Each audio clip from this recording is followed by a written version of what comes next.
A very good evening, distinguished guests, seniors, colleagues and dear friends. On behalf of IMA Gorakhpur and as the Scientific Secretary of IMA, I extend a very hearty and warm welcome to all of you to this scientific meet on critical topics like anemia, ABG, cardiovascular disease, COVID and cancer. I'm very hopeful that this meeting will be exciting, educational and full of learning for each of us.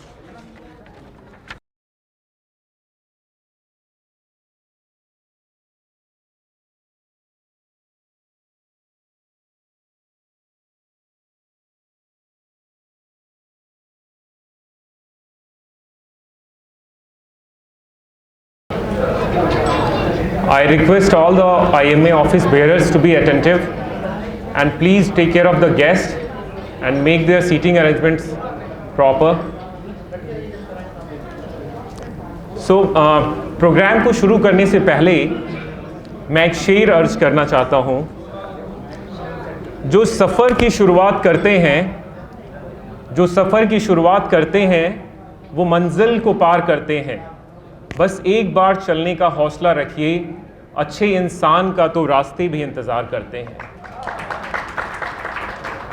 A very good evening, distinguished guests, seniors, colleagues and dear friends. On behalf of IMA Gorakhpur and as the Scientific Secretary of IMA, I extend a very hearty and warm welcome to all of you to this scientific meet on critical topics like anemia, ABG, cardiovascular disease, COVID and cancer. I'm very hopeful that this meeting will be exciting, educational and full of learning for each of us. I'll just brief you how the event will proceed.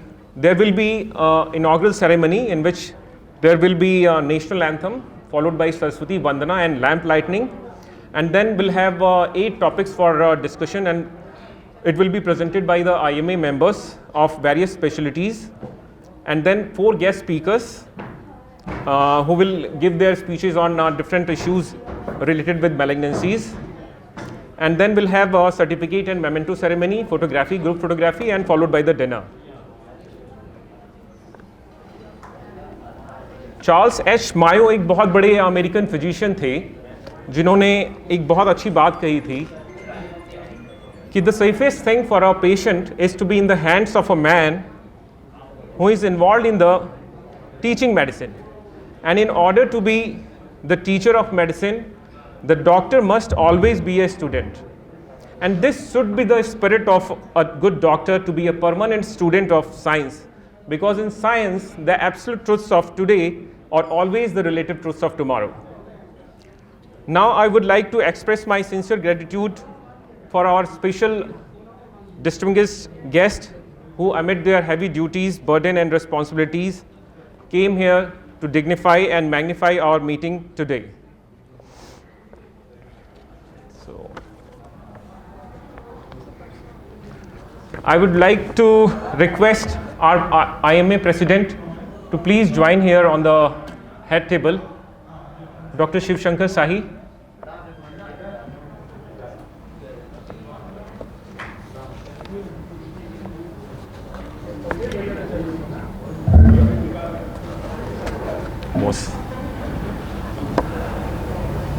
And our Secretary, Dr. B.N. Agrawal, sir.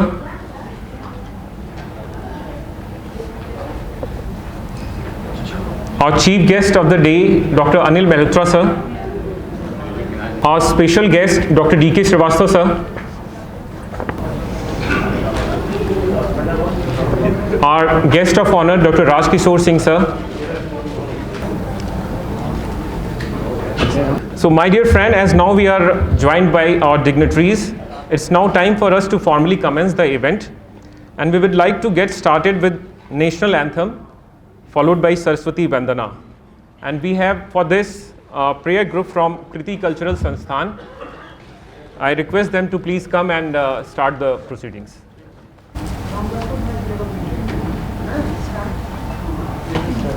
कहाँ गया मैं? जय जय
इनको memento certificates वगैरह अभी मैं chief guest से दिलवा दूँगा, आप यहीं पे रहो, ठीक है ना। अब इनके कौन से हैं वो आपको पता है, इसमें से निकाल के रखिए।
बच्चों के लिए भी नाम लिख करके रखे हुए उन लोगों ने, सर्टिफिकेट है उनके पास।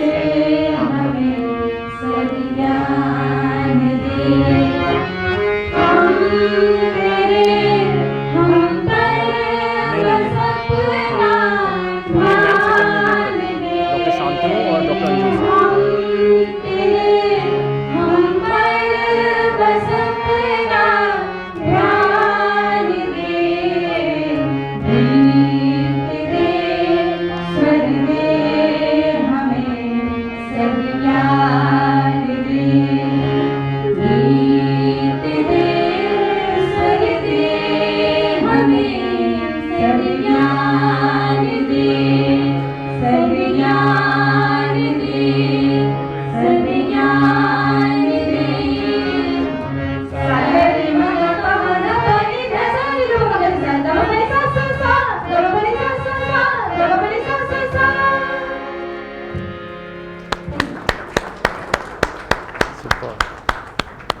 We are very thankful to Dr. Shailendra sir for organizing this such a beautiful event, which really energizes this event for sure.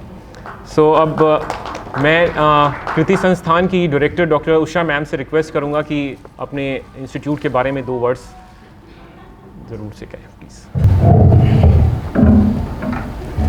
मैं डॉक्टर उषा कुमार आप सभी का सबसे पहले मैं सादर अभिवादन करती हूँ।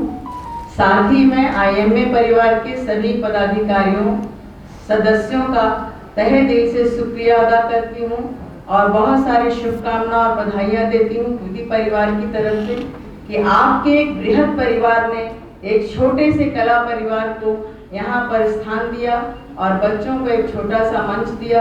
इसके लिए मैं आप सभी का तहे दिल से बहुत बहुत धन्यवाद करती हूँ और हमेशा आपका आभार हम सभी बच्चे हमारे और हमारे जो गुरु हैं हमेशा याद रखेंगे और इसके लिए आप लोगों को एक बार पुनः मैं धन्यवाद देती हूँ। Thank you, ma'am. Thank you for your kindness. So I now would like to request our chief guest to felicitate the Kriti Sansthan people with certificate and memento. Dr. Anil Mehrotra sir, Dr. Shantanu, please. ये 4 बच्चों को certificate देंगे। हाँ sir.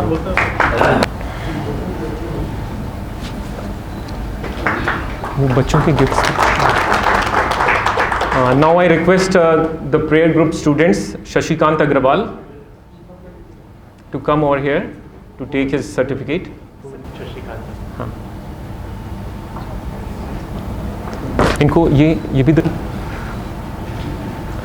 नीलू, अंकिता द्विवेदी कितने है ना, नीलू Madheshiya,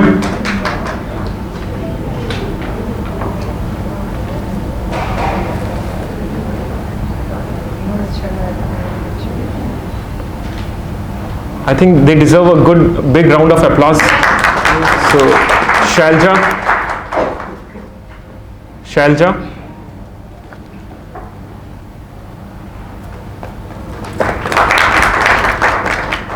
Kamini. नहीं, rest will be sent to the Okay, sure.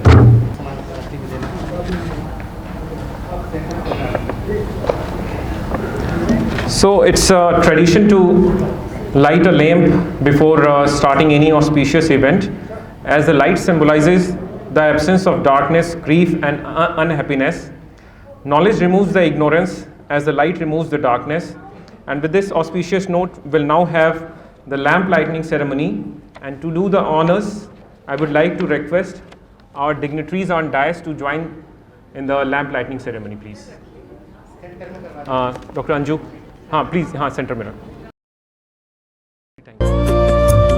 शुभं कुरु त्वं कल्याणम् आरोग्यं धनसम्पदः शुभं कुरु त्वं कल्याणम् आरोग्यं धनसम्पदः शत्रुबुद्धिविनाशाय दीपज्योतिर्नमोऽस्तुते दीपज्योतिर्नमोऽस्तुते दीपज्योतिर्परब्रह्म दीपज्योतिर्जनार्दनः दीपज्योतिर्परब्रह्म दीपज्योतिर्जनार्दनः दीपो हरतु मे पापं सन्ध्यादीपनमोऽस्तुते ओ दीपब्रह्मरूपस्त्वं ज्योतिषां प्रभुरव्ययः ओ दीपब्रह्मरूपस्त्वं ज्योतिषां प्रभुरव्ययः आरोग्यं देहि पुत्रांश्च मतिं स्वच्छां हि मे सदा रवेरस्तं समारभ्य यावत् सूर्योदयो भवेत् रवेरस्तं समारभ्य यावत् सूर्योदयो भवेत् यस्य तिष्ठे गृहे दीपः तस्य नास्ति दरिद्रता शुभं कुरु त्वं कल्याणम् आरोग्यं धनसम्पदः शुभं कुरु त्वं कल्याणम् आरोग्यं धनसम्पदः शत्रुबुद्धिविनाशाय दीपज्योतिर्नमोऽस्तुते दीपज्योतिर्नमोऽस्तुते शुभं कुरु त्वं कल्याणम् Now I would like to request Dr. Shantanu and Dr. Anju ma'am to felicitate our distinguished guest with the bouquet. Good evening everyone. IMA की पहली मीटिंग के लिए आप सभी लोगों की आशीर्वाद और शुभकामनाओं की सख्त ज़रूरत है हम लोग को। सबसे पहले आज के चीफ गेस्ट हैं डॉक्टर अनिल मेहरोत्रा सर। स्वागत है। मैम का भी नाम बोल दीजिए। डॉक्टर सविता तिवारी। आज के स्पेशल गेस्ट हैं doctor DK Srivastava. Welcome sir. And today's guest of honour doctor Rajkishore Singh. Welcome sir.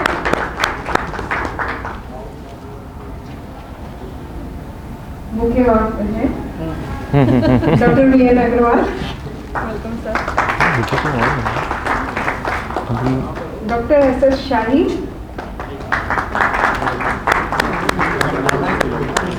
यहाँ पे हो गया. So I request Dr. Sanjeev Gupta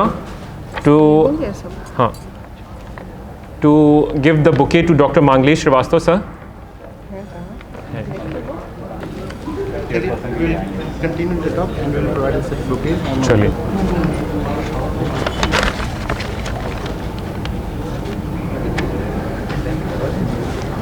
Thank you so much for doing the honor. Thank you so much, all the chief guests and dignitaries on dais. So, to start with our main scientific agenda of today's event, as you all know that in the era of personalized medicine, pathology plays a pivotal role and pathologists are at the forefront of establishing any clinical decision, clinical diagnosis. It is believed that almost 70% of the clinical decisions are based upon laboratory tests. And keeping this in mind, we have our first topic with two stalwarts of the city in pathology. And for do the honor, I would like to request Dr. Manglesh Srivastava, sir, as a chairperson.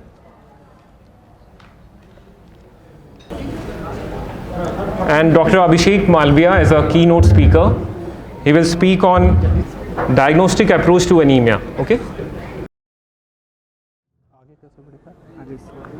Dr. Abhishek Malviya is practicing in Gorakhpur for last 5 years. He is quite energetic, diligent, and intelligently diagnose everything. He did his undergraduation from MLM Medical College, Allahabad, and post-graduation from ESI Postgraduate Institute, Mumbai, and he was observer at Tata Memorial as well. So, not wasting your time, I invite Dr. Abhishek Malviya to start the opening lecture for today's evening. Thank you. Thanks a lot, sir, for your kind words. Very good evening to all my respected seniors, my colleagues and my dear juniors. Today I am dealing with the topic diagnostic approach to anemia. The anemia, the condition, the health issue, each and every physician from BMS, MS, any stream, any specialty, they have to face this issue daily and daily. So, a quick review to the anemia. Starting with anemia, this is the most common or most prevalent disease in India, and approximately 10 million of cases per year reported in India. And this occurs because there is not enough healthy RBCs, and the work of RBCs is there to transport sufficient amount of oxygen to the different parts, even up to the tissue, so that proper metabolism can be done and the things should be goes in a proper way.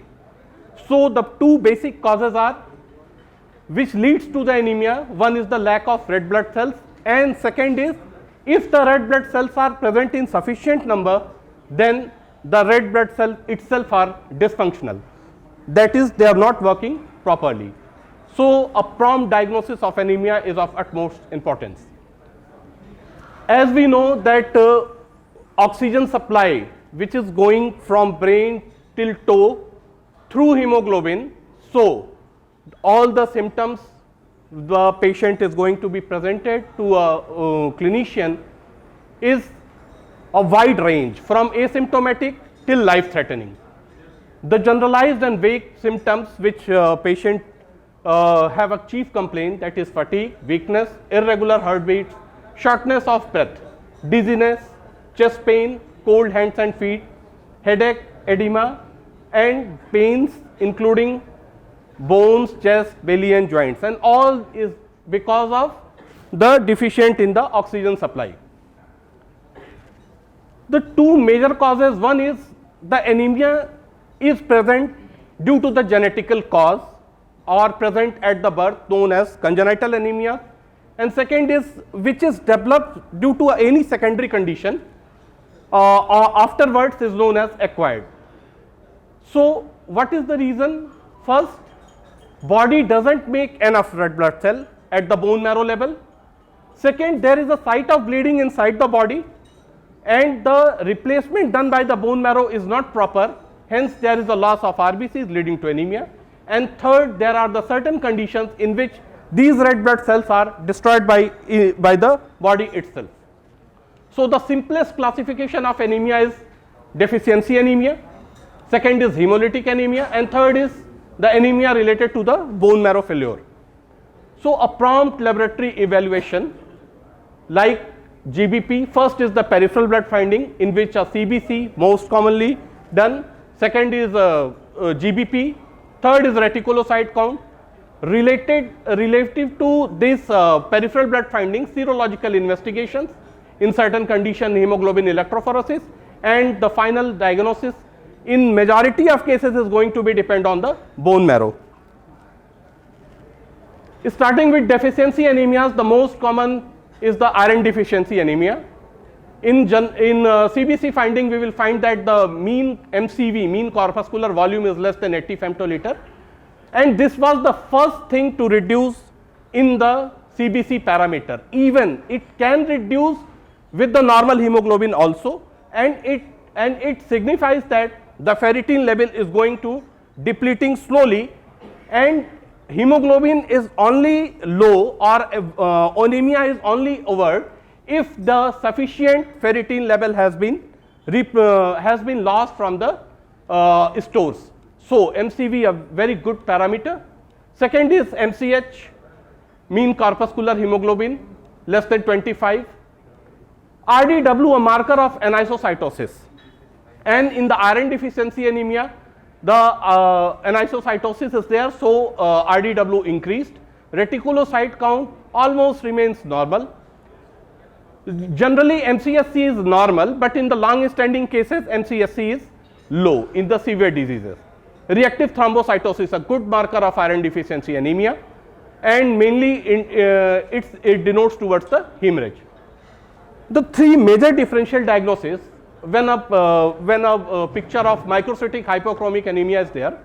One is the thalassemia, second is the sideroblastic anemia, and third is anemia of chronic disease, in which the iron deficiency anemia must be differentiated from the thalassemia minor. So when we see a CBC graph and or a GBP finding, we are going to get a picture of microcytic hypochromic. We have to certain parameters, definitely it should be focused on, like RDW, marker of anisocytosis. If it is high and RBC counts are low, then it favors towards the diagnosis of iron deficiency anemia. But if the RDW is normal but the RBC count is high, it favors towards the thalassemia, and hemoglobin electrophoresis is mandatory in these cases to get or to diagnose the cases of beta thalassemia minor, which are very prevalent in our society, and this is a major cause of being iron storage disease afterwards in a long term. So what happened in the iron deficiency anemia, there is a deficiency of iron, so the production level at the bone marrow, due to the deficiency of iron, there is a supply from the outside source. If iron is sufficient, RBCs are going to be normal, but if iron is deficient, they are going to be microcytic hypochromic. So there is a marked anisocytosis is there. But in thalassemia, there is a defect at the level of globin gene. So to compensate for the low hemoglobin level, more number of RBCs get produced, and that's why the RBC count gets high in the cases of thalassemia trait. A thalassemia screening protocol, if hemoglobin is less than 11, and as I discussed, MCV is less than 70, MCH is less than 23, RDW is normal, and there is an increased RBC count, evaluation for HbS2 is mandatory to diagnose the cases of thalassemia trait. In in the cases of HbA2 between 3 to 9, it is a case diagnosed as straight. HbA2 if 3.3 to 3.7, it is termed as a borderline case, and serum ferritin should be done here to differentiate it from iron deficiency anemia. HbA2 more than 9%, hemoglobin E disorder is there. One simple index to calculate is Menzer index, that is MCV divided by the total RBC count. If it is more than 13, somehow it is a case of iron deficiency anemia, but if it comes less than 13, electrophoresis is mandatory to rule out the possibility of thalassemia trait. Second is the sideroblastic anemia. Again, it presents as a microcytic hypochromic anemia. RDW is high here also, but in contrast to the iron deficiency anemia, all the other parameters like iron, ferritin, transferrin saturation, all are normal or even raised in the condition, and the diagnosis depends upon the bone marrow iron stores, which is going to be stained by the Pearl stain, and a sideroblast is there inside the bone marrow, which is diagnostic. Third is anemia of chronic disease. In the chronic disease, there is the production of inflammatory markers, and these inflammatory markers affect various parts of the RBC maturation, so it leads to the anemia of chronic disease, and it also mainly present as a microcytic hypochromic anemia, and ESR and CRP are usually raised in these cases. Second is the deficiency anemia, megaloblastic anemia. The peripheral blood finding is the severity of this anemia is up to 2 to 3 gram percentage. Hemoglobin is as low as 2 to 3, and this megaloblastic anemia is the most common cause for pancytopenia, and for pancytopenia, which is the most common cause in pancytopenia in India, megaloblastic anemia is a major cause. Other causes are there, but in India, in major circumstances on bone marrow, we find that pancytopenia, the major cause is megaloblastic anemia. Early pathognomic marker we find in our GBP is macrovalocytes. Other findings are with the as the severity increases, we find teardrop, Howell Jolly bodies, Cabot ring, basophilic stippling, etc. One hypersegmented neutrophil is a very important marker. Even I have seen the cases where hypersegmented neutrophils are present, and hemoglobin level are normal, but on vitamin B12 deficiency is there in the patients. I have seen such type of cases. Reticulocyte count, a very good marker for the bone marrow level production, and it is usually decreased in the case of megaloblastic anemia, and this signifies that this is dyserythropoietic anemia, that is something going in the bone marrow which causes the premature destruction of RBCs inside the bone marrow only. So related serological tests are there like B12, homocystinemia. One pernicious anemia is, should be ruled out in the cases of megaloblastic anemia, and it can be done by gastric biopsy. Bone marrow is prime importance in the cases of pancytopenia, as aleukemic leukemia are there as a cause of pancytopenia. When we talk about the other classes, it is hemolytic anemias. In hemolytic anemias, red cell destruction by two pathways, extravascular, intravascular. Extravascular mainly occurs in the reticuloendothelial system, especially spleen. The patient presents with the increased spleen or splenomegaly, and the unconjugated bilirubin is raised, so that and also the LDH levels are raised in the serum. Intravascular minor pathway, there is a direct injury of these RBCs inside the vascular system, so hemoglobinemia and hemoglobinuria both are present, so urine may be cola colored and serum hepatoglobulins are decreased. The presentations are like pallor, jaundice, gallstone, skeletal abnormalities. Leg ulcer is a very good presentation for this hemolytic anemias, and the patient must evaluate for hemolytic anemias. Dyspnea, tachycardia, even systolic murmurs are present in the cases of hemolytic anemia. The peripheral blood findings are like polychromatophilia and nucleated RBCs are there, and certain morphological features. The red cell morphology gives a clue to the diagnosis of underlying cause, like if there is a spherocytes are there, spherocytosis, sickle cell anemia, target cells are there, cystiocytosis is there, helmet cell again a marker for the hemolysis. and reticulocyte count is going to be increased because these RBCs are destroyed in the peripheral blood. So the bone marrow is responsive, and there is an increase in the case of reticulocytes. And 2 to 10% it shows as an ineffective erythropoiesis, but if it is 10 to 60%, some cause is behind that, like spherocytosis G6PD. Bone marrow findings are very informative in these cases, and the hallmark is erythroid hyperplasia. As the erythroid component is replenished, so myeloid to erythroid ratio is reversed, and there is an ineffective erythropoiesis. These hemolytic anemias, in all cases of hemolytic anemia, we should perform a Coombs test, and because we have to classify it whether it is immune origin or it is non-immune origin. If it is immune origin, it can be due to the warm antibody, due to the cold antibodies, and the non-immune causes are due to the congenital and acquired.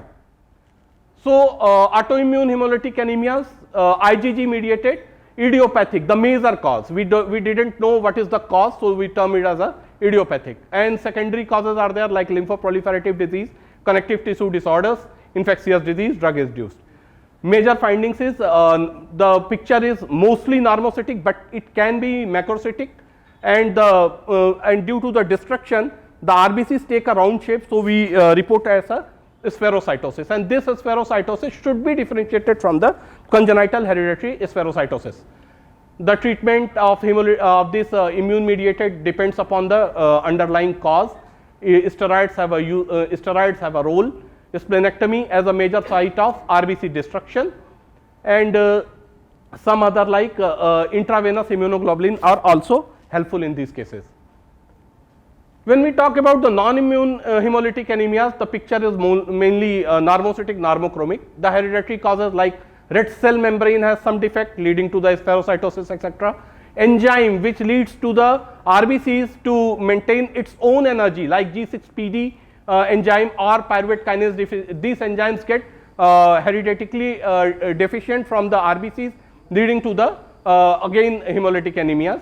And hemoglobinopathies, there is a problem at the level of gene to be synthesized or to be converted into the relevant proteins, and it can be thalassemia, sickle cell, etc.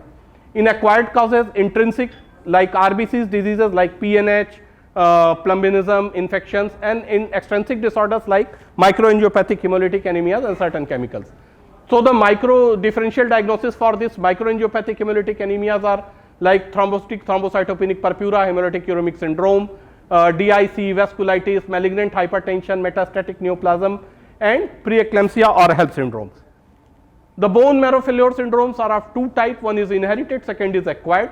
In inherited, we have a Fanconi's anemia, congenital dyserythropoietic anemia, and in acquired aplastic anemia, very usually we face in our practice. Second, pure red cell aplasia, sideroblastic anemia is very, nowadays I am seeing cases where the iron stores are increased. Like a patient is presenting with a decreased, with a picture of microcytic hypochromic, but on the on doing the iron profile, we are getting that the ferritin level has been raised. So 2-3 cases we have did here, and we find that sideroblastic anemia as a confirmatory diagnosis, and one is the anemia like plumbanism. This is a whole small presentation.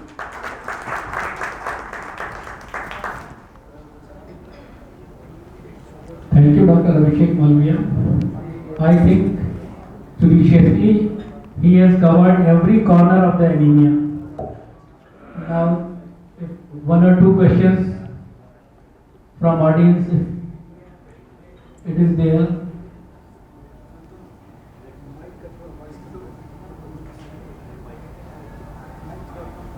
So what in any investigation, if you are seeing of any hemoglobin if it's less, so when we should suspect if it's iron deficiency anemia or it's thalassemia? Sir, basically I have emphasized this already that these are the conditions here, sir. The picture is microcytic hypochromic, but the IDW, which is the marker of anisocytosis, it is high in the cases of iron deficiency, but it remains normal in the case of thalassemia, and the RBC count is high. Like a patient present with the hemoglobin of 10.6, and MCV and MCS showing that this is a picture, a microcytic hypochromic picture. But in contrast, if there is a increase in RBC count, like usually the red cell mass should be reduced, but if suppose that the RBC count is showing it is 6 lakhs, so there should be a suspicion for a high suspicion for thalassemia trait in these cases. Sir, आपने कहा कि RW is high. So is there a microcytosis also present? Yes, it is. RDW is a marker of anisocytosis. Yes, it is yes. In micro and micro, in both conditions this is increased, but it remains normal, as I already told that due to the defect in the gene level is there. To compensate the loss of oxygen, there is the more production of RBCs to transport the similar amount of oxygen to the tissue. That's why the count of RBC is increased. There is not a deficiency of iron, there is not a deficiency of ferritin. So the RBCs are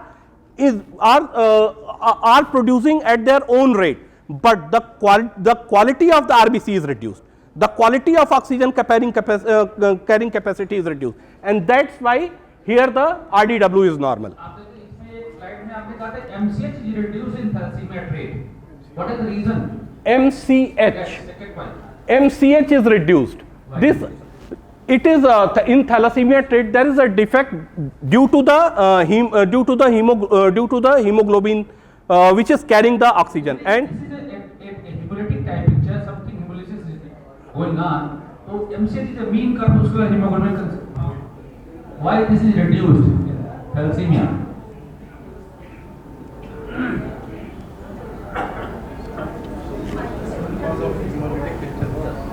This picture is usually of heart rate.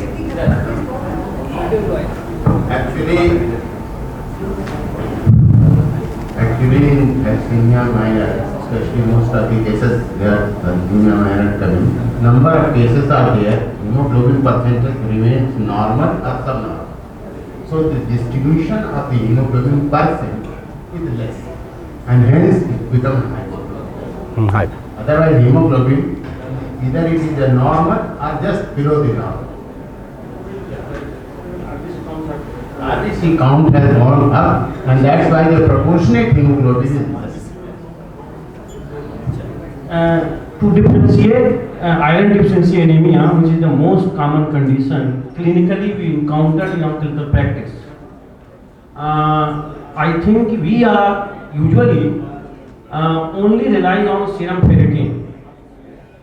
During our day-to-day round, during our clinical practice, we just go for serum ferritin. If serum ferritin is low, straightforward, we are thinking about its iron deficiency anemia. We are not going in a such type of large analysis.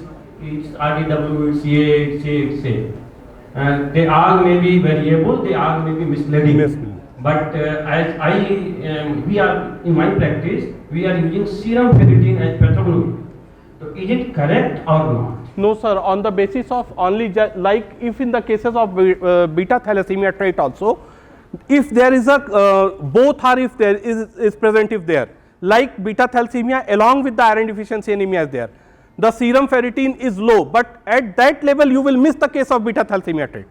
So it is like that whenever if the serum ferritin level is even low, you give your medicines, the patient is responding, then it's okay. Otherwise, if it is not responding, you must have a point for this trait. Only in mixed cases. Yes. When two pathology are coexisting, Yes. then only we can go for some other test. Yes, sir. Otherwise, if a single pathology, which is the most common pathology, serum ferritin, you agree, serum ferritin is the best test, best modality to check.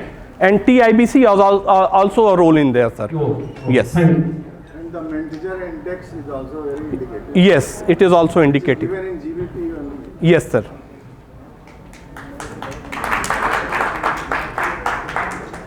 Thank you.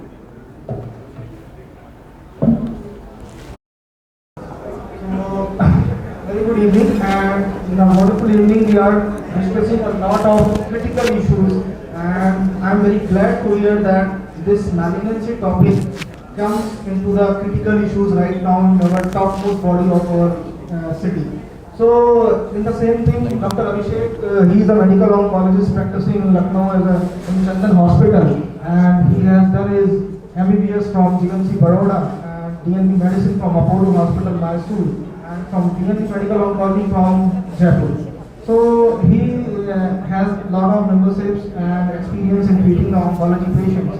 And I am coming to the point that this medical oncology branch is, maybe I am not surprised that it is a need for some people here also. But this is a medical oncology branch right now is dealing with the most burden of the cancer patients. As the topic justifies it that it is from prevention to palliation. And it's a broad spectrum. Now I would request Dr. Abhishek that please enlighten us and the questions will be taken as per the time allows. Thank you. Thank you, Dr. Saurav, for a wonderful introduction. So, as we already know that we are already exhausted from so many critical presentations, and we have another two presentations followed by me. So, I'll just try to be very short and very crisp. Though my presentations were I was going to cover so many things from prevention to palliation, but I think I'll cut short some of my presentations, and I'll just briefly talk about what is my actually goal for what is my goal as a medical oncologist. So my schema for presentation is I am going to talk about basics of cancer. That part I'll just skip. Then we have a role of prevention, then effective treatment, and then lastly I'll be talking about palliation. First thing I'll talk about is what is cancer. We already know it is something शरीर के अंदर कुछ ऐसे uncontrolled and unregulated growths of cells हो जाते हैं. Everything was fine, life was very smooth, and something happened and cancer has hit, and it is going to devastate everyone, the patient, the family, and everyone. So this part I'll just skip because short of time. We have type of cancers: carcinoma, sarcoma, leukemia, lymphoma, and multiple myeloma. Cancer risk factors we were talking, and there was a question in the previous session about the alcohol as a risk factor. Yes, there is definitely a risk of malignancy because of alcohol, and there was a study which published that almost 8% causal relationship was found if alcohol is being consumed, and if alcohol is being taken along with tobacco, the risk was found 16%. So yes, it is going to be a risk factor, and there are many other risk factors which we already know that like tobacco addictions, alcohol, lifestyle modifications. We are having sedentary lifestyle, that is also going to cause so many other cancers. Our food habit has changed. We are consuming more of junk food, and we are taking less of fruits and vegetables, which is another cause of cancer. We have some genetic and hereditary cancers, which is definitely documented. Then we are also having some cancers which are related to the sexually transmitted infections like HPV, we already know. The epidemiology Dr. Swagnik has already discussed, but I'll just tell you briefly. The breast cancer is the most common cancer if the both male and female has been counted together. Then it is followed by oral cancers, cervical cancer, lung cancer, and colorectal cancers. For female, most common cancer is breast cancer, and then cervix cancer. For male, it is the lung cancer, which is oral cancer followed by lung cancer is the most common. The pattern of the incidences of cancer is changing right now. We were the capital country of cervical cancer in the world, but now because of the so many awareness programs and so many other national programs, the cervical cancers incidences are decreasing, and because of the modernization of the culture, our society, the breast cancer and other cancers are increasing in our country right now.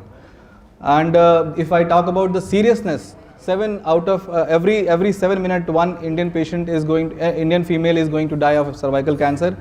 1 in 8 women is going to have breast cancer in their lifetime. It is the Western world data. Our Indian data say that it is 14% of all cancer. It is the most common cancer in our country. 1 in 10 minutes, one person is dying of oral cancer. These are the tools of cancer diagnosis. I am not going into detail. We have some investigations, basic investigations we already do, but we have some modern technologies like PET scan, and then we have other flow cytometry, cytogenetics for blood malignancies. Treatment options, we have chemotherapy, hormone therapy, immunotherapy, targeted therapy. Then we have surgeon friends who are going to save so many times our patients. Then radiotherapy and pain and palliation, which is most important and probably most neglected part of treatment. So all these things are going to help us for effective treatment of cancer patients. And it is always a team approach. It is not that one person who can make the decision. It is always the surgical oncologist, medical oncologist and radiation oncologist who are going to team up, and they are going to make a cure plan for the patients. And it is always a combined approach. I'll come to the second part of my presentation, that is the effective treatment options. So stage at the diagnosis is the most important factor for the diagnosis, but unfortunately in our country almost 60 to 70% patients, they come in the advanced stage, and they come here and they say that at this stage, doctor, can you cure us? And from a study by Dr. Margaret Chan, it is suggested that 40% cancer is preventable. So if it is this much preventable, why we are lacking, where we are lacking? So because we are not talking about the prevention. Prevention is the first thing, and it is the most important thing which we all should talk about. And prevention is also important. Why? Because cancer treatment is expensive, it is complicated, it is associated with so many social, medical, emotional and sexual hazards, and it has got high mortality. So that's why prevention is important. This is the study which was published recently, and it was published in Lancet Oncology last year, that effective mammography screening every year after 40 years of female is going to save so many lives. This is another strategy where prevention helps us. It is like HPV vaccination, which has the proven role in the cervical cancer malignancies, and it should be generally given to the ladies, to the girls who are not attend the sexual activities. This is national animal, we know. This is national blood, we know. This is national flower, and this is our national oral cavity. So oral cancer is basically, it is best to prevent. What we are doing as a clinician, we are doing radio activities, we are doing paper activities, we are doing magazines, we are doing so many other camps. Recently we did a camp in Sultanpur as a team, and we have screened so many people, and we found so many early cases also. So I think if we go to the rural area, if we go to the community level, probably we can pick up the early cases. This is the main goal of our teaming up, and we are doing so many activities. This part I'll skip. And probably as in our OPDs, we are giving warning signs, we are educating our OPD follow-up patients, their relatives about the cautions and the warning signs of cancer. Early role is the primary care physicians has got the early diagnosis role. I'll just go through the treatment part. Stage, we stage our patients based on the TNM staging. We classify them, non-metastatic disease and metastatic disease. Newer variety has come as newer concept as oligometastatic cancer has come up, and this also we are going to treat as curative intent. We have weapons of mass destruction, which I have already told: chemotherapy, targeted therapy, hormone therapy, and now the concept of precision oncology. Probably I'll just go quickly about some cases. This is a head neck case which were inoperable upfront, then chemotherapy was given, patient was operated, and patient has a pathological CR. This is another case where we did a ovary surgery and patient was cured.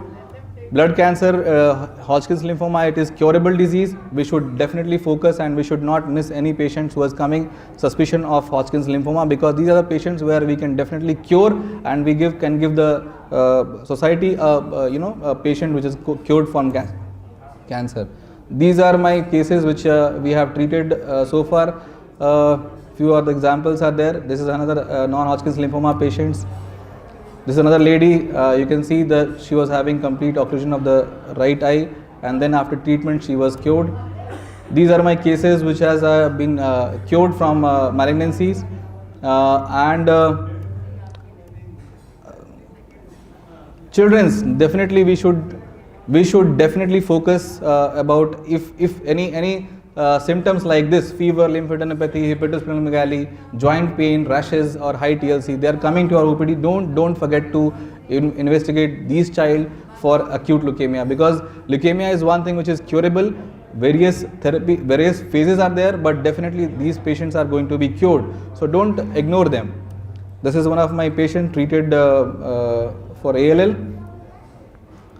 This is another child who is a 7-year-old boy, CML, one of the earliest CML diagnosis I have made, and this is a patient on imatinib. He is doing really fine. He is complete hematological and clinical response.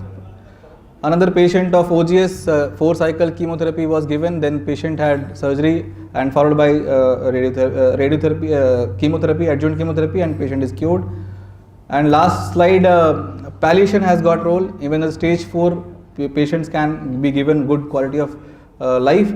This patient who is a MBC patient, and based on the recent studies, we are giving her hormone therapy along with CDK4/6, and patient is doing really fine. Another prostate cancer patient, he is also stage 4, but still with the treatment he is excellently managed. Stage 4 lung cancer, you can see the X-ray before and after treatment. She is stage 4, not cured, but yes, well controlled. So palliation has got role. Pain control is definitely one of the important factor which we should never miss as a clinician.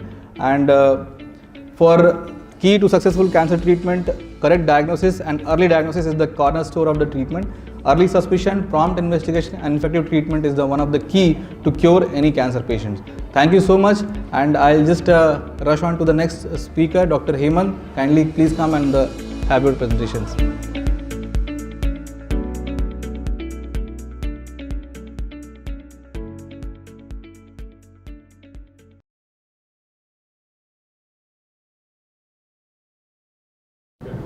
Thank you, sir. Honorable dignitaries of the IMA, distinguished members of the IMA, a very warm welcome and good evening to you all. I'm just going to talk about this COVID-19 and way forward. आप सोच सकते हैं कि इतना common topic पे बात करने की क्या ज़रूरत है. Simply I have taken this topic because अभी भी सोसाइटी में, कॉमन सोसाइटी में जो है fear, panic, reaction, myth, rumour पूरे फैले हुए हैं. और ये कहना कि सोसाइटी में फैला हुआ है, ऐसा नहीं है. ये हम आपके बीच में भी कभी कभी बातें आ रही हैं और ए लॉट ऑफ क्वेरीज आ रही हैं, जबकि होना ये चाहिए कि हमारा कंसर्न, केयर, रिस्पॉन्स होना चाहिए. तो इसके लिए हम क्या कर सकते हैं? तो बेसिकली ये फियर है क्यों? ये डिसीज़ के लिए इस कोविड-19 से हम डरे हुए हैं. क्यों? क्योंकि इससे जो रिलेटेड जो है डिस्कम्फर्ट, डिसेबिलिटी, डेथ जो है उसकी वजह से डरे हुए हैं. और मैं अपनी टीचिंग्स की बात, जब भी फियर की बात आती है तो I always quote Lord Buddha. हम उस लैंड को बिलोंग करते हैं जहाँ की टीचिंग्स पूरी दुनिया में फैली, लेकिन हम उसको ग्रैस्प नहीं कर पाए. और उनकी जो 3 टीचिंग्स हैं वो हम सभी को फॉलो करना है. अगर हम उस पर चलेंगे तो फियर नाम की चीज़ खत्म हो जाएगी. एंड दैट इज़ द बुद्धम शरणम गच्छामि, संघम शरणम गच्छामि एंड धम्मम शरणम गच्छामि. यानी कि जब भी डर आए तो सबसे पहले ज्ञान की शरण में जाओ, ज्ञानियों के शरण में जाओ. ज्ञान आप ले लेते हैं लेकिन वो ज्ञान किताबी होता है, तो जो अनुभवी लोग हैं उनके शरण में जाओ, उनसे मिलो. और इस सारे ज्ञान की एक सीमा है. जब उस सीमा को क्रॉस कर ले तो बस एक चीज़ याद रखिए कि चूज ए राइट पाथ और मूव ऑन दैट. तो अगर आप जब भी कोई नॉलेज नहीं है, कोई चीज़ नहीं मालूम है, तो जो सेंचुरी से चला आ रहा है, जिसको आप राइट पाथ मानते हैं, उस पर चलते रहिए. You will B winner. आप मान के चल रहे हैं कि आप सभी को कोविड-19 बहुत अच्छी तरह मालूम है, nothing new is there. But even then मैं कुछ पॉइंट्स बस बता रहा हूँ कि ये पॉइंट्स आपको मालूम होना चाहिए. जितने भी कम्युनिकेबल डिसीजेज हैं उसका ये डायनेमिक्स ऑफ डिसीज ट्रांसमिशन हम सभी को मालूम होना चाहिए कि इसमें क्या हमें पता है और क्या नहीं पता है. ये जो भी वायरसेज हैं कहीं ना कहीं किसी आदमी के पास है. अगर हमें पता चल जाए तो हम वही मैनेज कर सकते हैं. फिर कैसे ट्रांसमिट हो रहा है और किसको हो सकता है, दैट इज़ वेरी इंपॉर्टेंट. हम क्या क्या कर सकते हैं अगर हमें पता है कि नहीं, ये हम अभी इन चीज़ों पे ज़्यादा एम्फसाइज नहीं करेंगे.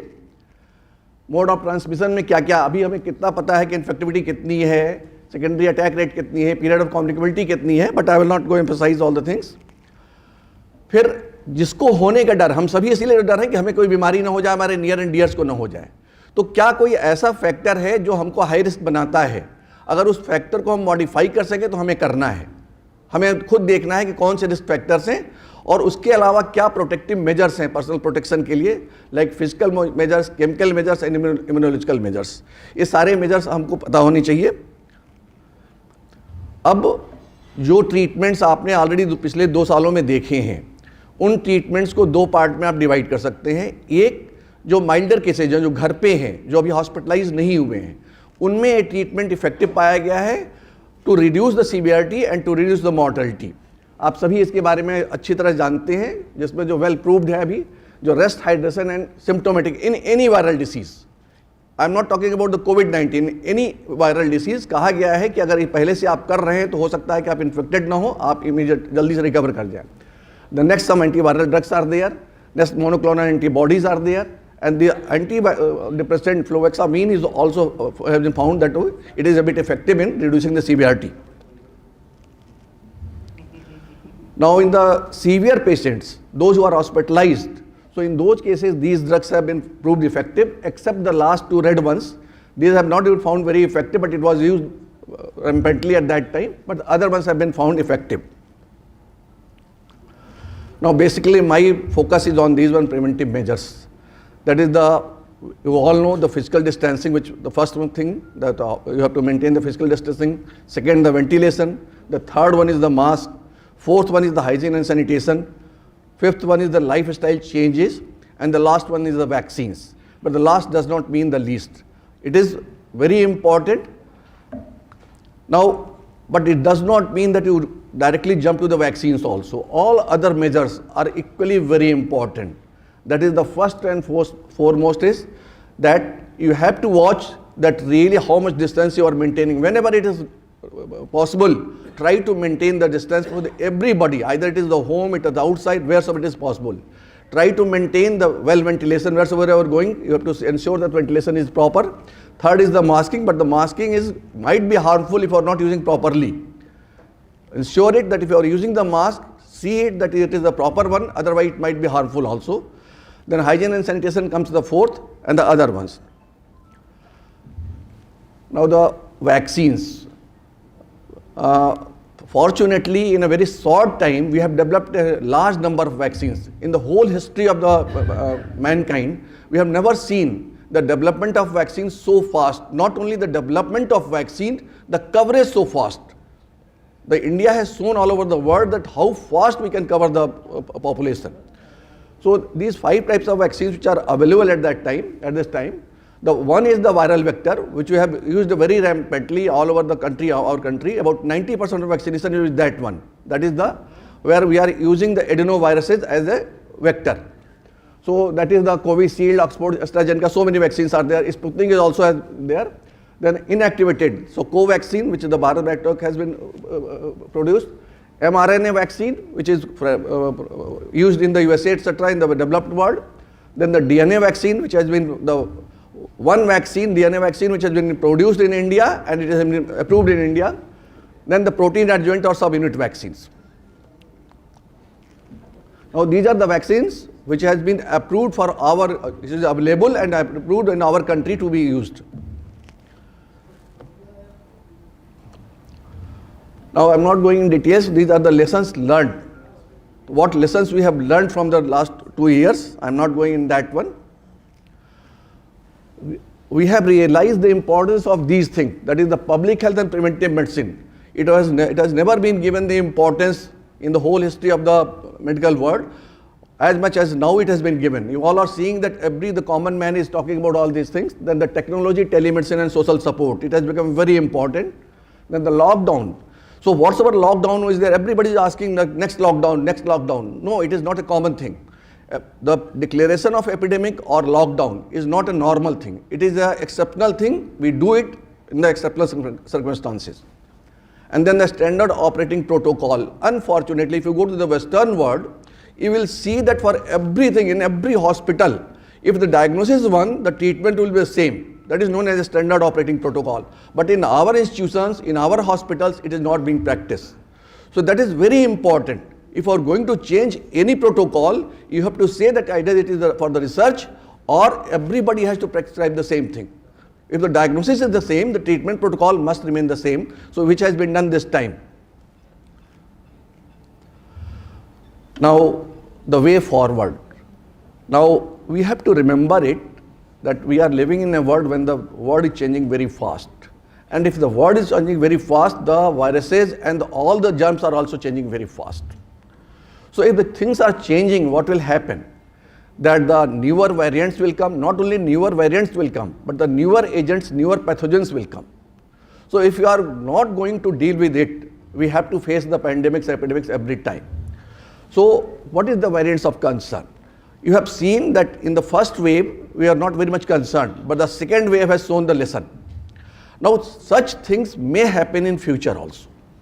Now, recently what has happened that Dr. Sai has asked me that particularly you have to think about the newer strain, that the Omicron, a lot of myths and rumors are there. Now, if we see that whenever the new variant, what the new variant means, whenever the mutations takes place, so you have to remember why the mutations are taking place. The more rapid multiplication, more mutation. Now, this mutation may be good for you, may be bad for you. You must remember the rule of successful parasitism. हमारी लड़ाई चल रही है दुश्मन से, तो या तो दुश्मन जीत जाए या हम जीत जाएं। और जब तक नहीं जीतते हैं तो आपको पुरानी दिन याद होंगे कि जब दो माफिया ग्रुप होते थे तो दोनों पॉलिटिक्स में आ गए, चलो हाथ मिला लिया। तो या तो वो इक्विलिब्रियम आ जाए या लड़ाई चलती रहेगा, कोई जीत जाए कोई हार जाए अपना। यहाँ पे सिचुएशन यही है कि जो भी हमारे वेरिएंट्स हैं वो तब तक अपने को चेंज करते रहेंगे कि जब तक जो सक्सेसफुल पैरासिटिज्म का रोल है कि हमारे पास आए, हमारा खाना खाए और हमको पता भी ना चलने दे और चला भी जाए। So that is the rule of successful parasitism. वो पैथोजेंस जो आपके शरीर में घुस के खाते हैं, पीते हैं, बिना आपको डैमेज किए हुए चुपचाप निकल जाते हैं, तो आप उसको रहने देते हैं, उसको परेशान नहीं करते हैं। तो हम उसी का इंतजार करते हैं। जब भी कोई नया वेरिएंट आता है तो हम उस चीज़ का इंतजार करते हैं कि या तो हम शुरू में उसको ख़त्म कर दें, otherwise we wait for it कि भैया तुम भी रहो और हमें भी रहने दो। तो we are waiting for that time and might be not sure about it the newer variant which has come, we are hoping so that might be Omicron will be like that one. We are hoping so, not still sure. लेकिन अभी तक की जो situation है वो immediately change होता रहता है। अभी जिस पॉपुलेशन को हम देख रहे हैं वो साउथ अफ्रीका के पॉपुलेशन को देख रहे हैं। दूसरी कंट्रीज़ की क्या होगी पता नहीं, क्योंकि जो अभी एक डायलेमा है कि जो वेस्टर्न वर्ल्ड है वहाँ वैक्सीनेशन का रेट ज़्यादा है। अगर पॉपुलेशन का देखिए तो maximum population has been immunised there, लेकिन वहाँ मॉर्टलिटी अभी भी ज़्यादा है। जो हमारी कंट्री में पता चला कि उतना वैक्सीनेशन रेट नहीं है लेकिन मॉर्टलिटी कम रही, तो उसके बहुत से फैक्टर्स ढूंढे जा रहे हैं लेकिन क्लियर नहीं है। तो कल के दिन जब वो ओमाइक्रॉन जो डिफरेंट कंट्रीज़ में जाएगा तो कैसे बिहेव करेगा, still the fingers are crossed. But the good thing is this कि अभी जो चीज़ें हैं कि उसकी ट्रांसमिसिबिलिटी बहुत है। जो पहली चीज़ देखनी है कि जब भी कोई म्यूटेशंस होता है, पहली बात देखते हैं कि उसकी इन्फेक्टिविटी कितनी है, क्या सेकेंडरी अटैक रेट है, क्या रिप्रोडक्शन रेट है। दूसरी चीज़ जो हम देखते हैं उसके बाद से कि उसकी सीवियरिटी क्या है, कितना सीवियर होगा, कितनी डिसेबिलिटी करेगा, कितनी डेथ करेगा। तीसरी चीज़ जो हम देखते हैं वो ये देखते हैं कि भाई जो हमारी जो डायग्नोस्टिक मैकेनिज्म है, जो क्लिनिकल पिक्चर है, जो लैब टेस्ट है, क्या वो अप्लाई करता है कि नहीं करता है। चौथी चीज़ देखते हैं कि हमारा जो ट्रीटमेंट ऑप्शंस था, क्या वो ट्रीटमेंट काम करेगा कि नहीं करेगा। फिर नेक्स्ट चीज़ जो हम इसके बाद देखते हैं कि जो हमारा इम्यूनिटी सिस्टम था, हम जो इम्यूनिटी थी मेरे पास, जो मेरा वैक्सीन था, वो इस नए वेरिएंट के लिए इफेक्टिव होगा कि नहीं। So fortunately we have tested for all these 5 things but still the trials are going on. Infectivity बहुत ही हाई है, डेल्टा से भी ज़्यादा हाई है। सो डेल्टा से भी ज़्यादा अगर हाई है तो इसका मतलब कि बहुत जल्दी बहुत बड़ा पॉपुलेशन जो है इन्फेक्टिव होने वाला है। हमारी कंट्री हो जहाँ भी पहुँचेगा उसको रोकना बहुत डिफिकल्ट है अपना। दूसरी चीज़ है कि सीवियरिटी जो है वो उतनी हाई नहीं है, लेकिन हमारी जो इम्यूनिटी है उसको ये बाईपास कर सकता है। जैसे कि डेल्टा में जो देखा गया था कि जो ऑलरेडी इम्यून थे, जो ऑलरेडी इन्फेक्टेड थे, उसमें भी लगभग 10% लोग ऐसे थे कि दोबारा इन्फेक्ट हुए। इसमें वो 10% के बदले 25% हो सकते हैं कि जो पहले से सोच रहे हैं कि हम तो वैक्सीनेटेड हैं, हम तो हमें डिसीज हो चुका है। 25% people may be again infected, but the only solace is that they will not have the severe disease. ये एक अच्छी चीज़ है। जो डायग्नोस्टिक फीचर्स है अभी भी वही RT-PCR, वही भी क्लिनिकल पिक्चर, सिवाय इसके क्लिनिकल पिक्चर में सीवियरिटी नहीं है और अदरवाइज पिक्चर्स वहीं पे हैं, लेकिन जो न्यूरोलॉजिकल इन्वॉल्वमेंट था वो नहीं पाया जा रहा है। ये अच्छी चीज़ है उसमें अपना। तो अब इस ओमाइक्रॉन के लिए जो अच्छी चीज़ है कि हमारी जो वैक्सीनेशन है वो वैक्सीनेशन जो है इन्फेक्शन रेट को बहुत कम तो नहीं कर पाया है, लेकिन सीवियरिटी और death, all the vaccine, I am not talking one vaccine, what's ever vaccine are available, all the vaccine all over the world has been prove to be that it is reducing the severity and it is reducing the death. तो chances बहुत कम हो जाते हैं। अगर आप already बहुत ही prone नहीं है, लॉट ऑफ कोमॉर्बिडिटी नहीं है, तो आप में डेथ होने की और बहुत सीवियर डिसीज होने के चांसेस कम है। अब बेसिकली जो है हमको दो चीज़ों पे फोकस करना है कि हमारे जो वैक्सीन्स जो हैं, नए जो वैक्सीन्स आए हैं और जो ये वेरिएंट्स हैं, इसके बारे में हमें क्या सोचना है अपना। तो हमारे जो वैक्सीन्स हैं, अक्सर पूछा जाता है कि साहब कौन सा वैक्सीन लें, कौन सा वैक्सीन नहीं लें, एडिशनल डोज लें कि नहीं लें, बूस्टर डोज लें कि नहीं। होता क्या है कि अब आपको एग्जाम्पल कोट कर रहे हैं, वेस्टर्न वर्ल्ड तो छोड़िए, यहाँ पे दिल्ली में ऐसे ऐसे लोग जो है जो 8-8-9 डोज ले चुके हैं। वो किसी जो इन्फ्लुएंशियल पोजीशन में है, वो जा के हर महीने जो है नए डोज लेके चले आ रहे हैं। क्या साहब कि हम इससे बच जाएंगे? It happens so, and I have seen this picture not at this time. In 1988 जबकि पहली बार जैपनीज एन्सेफेलाइटिस वैक्सीन हमारे यहाँ आई थी ट्रायल फेज के लिए, you will be surprise to know it, जिसको कोई रिस्क नहीं था ब्यूरोक्रेसी से, और वो लोग आके सबसे पहले लगवा गए थे, नहीं साहब मुझे पहले लगना है। तो ये होता रहता है, लेकिन हमारा जो साइंटिफिक वो है कि अभी भी बूस्टर के लिए the things are going on कि हम बूस्टर लगाएंगे, किसको नहीं लगाएंगे। लेकिन हमको एक चीज़ हम भूल जाते हैं कि आप कितने भी प्रोटेक्टेड हो लो, जैसे कि ये वायरस है, ये जो कोरोना वायरस है अपने को बड़ा प्रोटेक्टेड महसूस करता है क्योंकि एनवेलप्ड है, एनवेलप लगा के वो सोचता है कि साहब मैं बच जाऊंगा, लेकिन ठीक उल्टा होता है। वो एनवेलप होने की वजह से आपकी साबुन जो है बड़ी इजीली वो मार देता है उसको, क्योंकि फ्रेजाइल हो जाता है। उसी तरह से हम सोचते हैं कि हम प्रोटेक्टेड हो गए, हमने इतने वैक्सीन लगवा लिए, वो लगवा लिए, लेकिन अगर सोसाइटी में प्रॉब्लम है, अगर मेजॉरिटी अनवैक्सीनेटेड है, तो आप कभी प्रोटेक्टेड नहीं हो सकते, आप कुछ भी कर लें। तो इंश्योर ये करना है कि मैक्सिमम लोग, आप भले ही 2 लगाए तो और लोगों को भी 2 लग जाने दीजिए, रादर देन 10 लगवा के और किसी को 2 भी नहीं लगा, तो that will be problem 1, and that what's we are playing in the all over the world कि इनइक्विटेबल पॉपुलेशन रहेगा। अगर अफ्रीका में किसी को नहीं वैक्सीन लगा और आप सबने लगवा लिया, तो रिस्क आज नहीं आएगा, कल आएगा। तो दैट इज़ वेरी क्रूशियल कि आप एडिशनल डोज और बूस्टर डोज के लिए दोनों में बेसिक डिफरेंस क्या है। एडिशनल डोज तब कि जब आपकी इम्यूनिटी वीक है और आप एक्स्ट्रा डोजेज लेना चाहते हैं। बूस्टर डोज तब जब आप कहते हैं कि साहब आपका मेमोरी सेल्स डेवलप हो चुके हैं और अब जो हम लगाएंगे वो आपके रिस्पॉन्स को बूस्ट करेगा। तो बूस्टर डोज यूजुअली जो है 6 मंथ्स के पहले नहीं लगाना है, जो प्राइमरी डोज है उसके 6 महीने बाद। इसीलिए कहा जाता है कि अगर आपको इन्फेक्शन भी हुआ है, तो अगर कोई बहुत बड़ी एपिडेमिक नहीं चल रही है, तो 6 महीने वेट करेंगे तो उसका ज़्यादा बेहतर रिस्पॉन्स आएगा। So normally we are waiting for it कि अगर अभी वो माइक्रॉन के लिए बूस्टर डोज का रिस्पॉन्स का ट्रायल चल रहा है, गवर्नमेंट तभी वो करेगी कि जब उसको लगेगा कि हाँ भाई हमें बूस्टर डोज के लिए हम वो करें। A lot of trials are going on, might be in near future it will be decided. So thanks to you all, sir. If I will love any queries, any comments. Thank you, Dr. D.K. Srivastava, for excellent presentation. You have actually summed up the whole history of this pandemic along with the recent scientific updates. Now the audience can ask questions. I will request to limit, seeing the scarcity of the time, number of questions. European countries are recommending the booster dose. Yeah. Isn't it? So the government of India is not recommending because we have not covered the whole population with the first dose and second dose. Secondly, the children below 18 years and 12 years have not been covered so far. Yeah. So is it because of the economics or the availability of the vaccine for whole country that we are holding back the recommendation of booster dose? If you see in the public health, what so many things we are seeing, so many things we have to consider. But the most important thing is that we are not advising the booster dose because the ICMR is conducting a trial to see it that what is the impact of this booster dose after the 6 months in case of the Omicron. Still the results are not ready.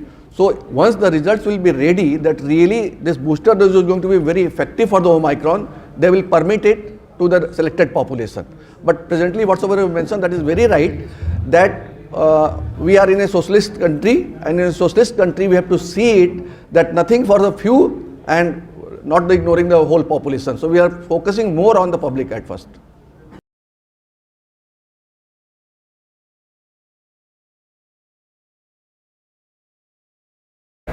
Good evening, IMA Gorakhpur.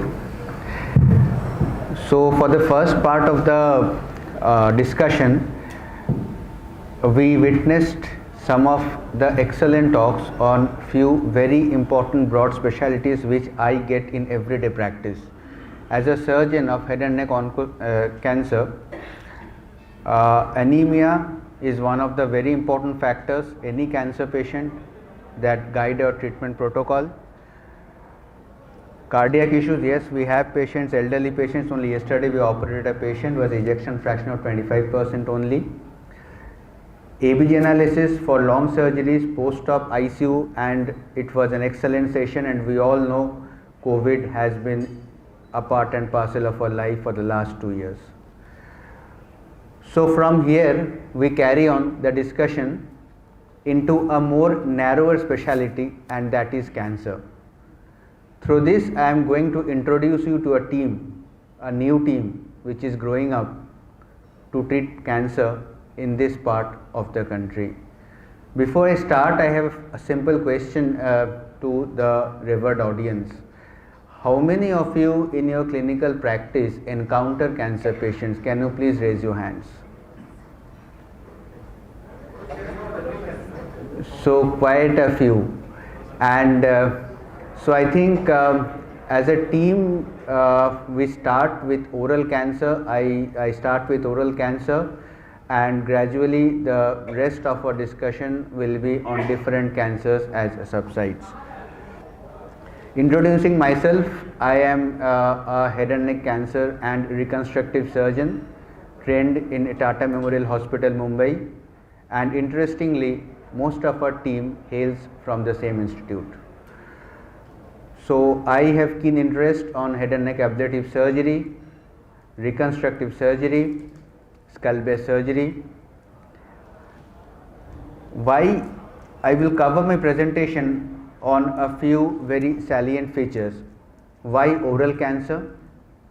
What is the treatment protocol basic for a oral cancer? Why the patients present leads to us, and definitely I will introduce my team to you. This is the Globocan data, and it shows oral cancer is the second most common cancer in India overall. In men it is the most common cancer, and in women it is one of the common cancers.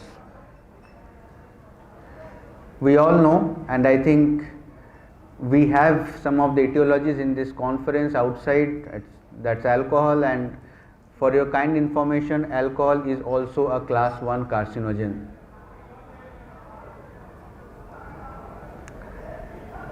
Just going through the potentially malignant disorders, because we have dental surgeons, general surgeons, ENT surgeons and oncosurgeons all in this panel. So we get these things very commonly in the clinical practice. So this is a leukoplakia, that's erythroplakia, that's a submucous fibrosis, again related to betel nut chewing, which is very common in the Indian subcontinent, and that's lichen planus. So first three things are actually strongly precancerous lesions, which we today call as potentially malignant disorders. So oral potentially malignant disorders, I will go through a very basic approach how to treat this cancer, treat these disorders. This is a very common in this part of the country. So OPMD, first is when you see a patient of OPMD, first ask the patient quit your habits. That's the most important part. So quitting habits usually resolves the problem in around 40 to 50% of the subjects. If it does not resolve, again then if it resolves, the patient is kept on close follow-up. If it does not resolve, persists or progresses, then that means with removal of the potential risk factors, the lesion is not disappearing. It has a high chance of being malignant. Either it is malignant as of now, or it has a high chance of being malignant in future.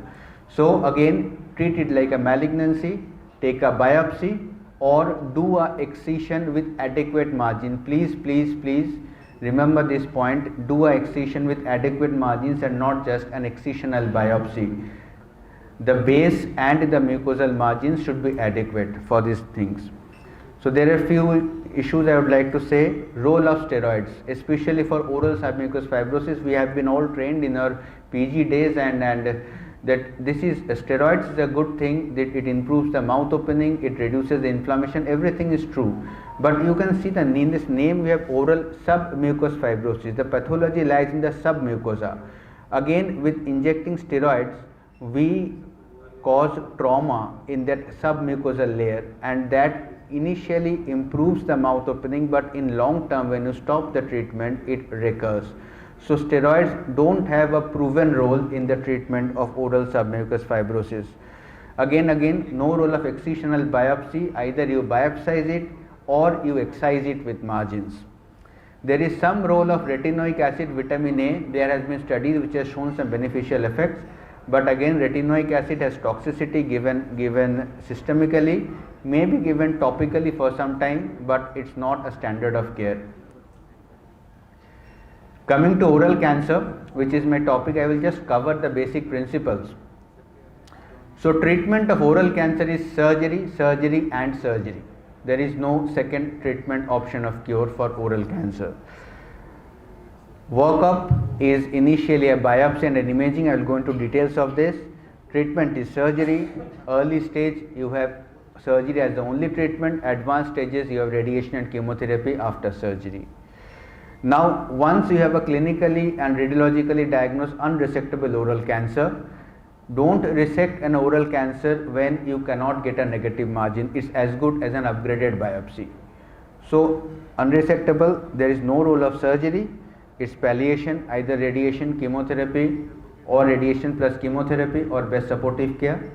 There is a part called borderline resectable cancers which are plus minus resectable. We may or may not get a margin, or secondly we may cause significant morbidity, so operating the subject. In those cases we have a role for chemotherapy. I will go into detail of this. Good response, you go and operate. Poor response, shift the patient to palliation.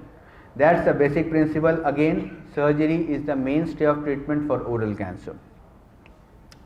Chemotherapy is rampantly practiced. I am taking up these topics because these things I encounter in my daily practice.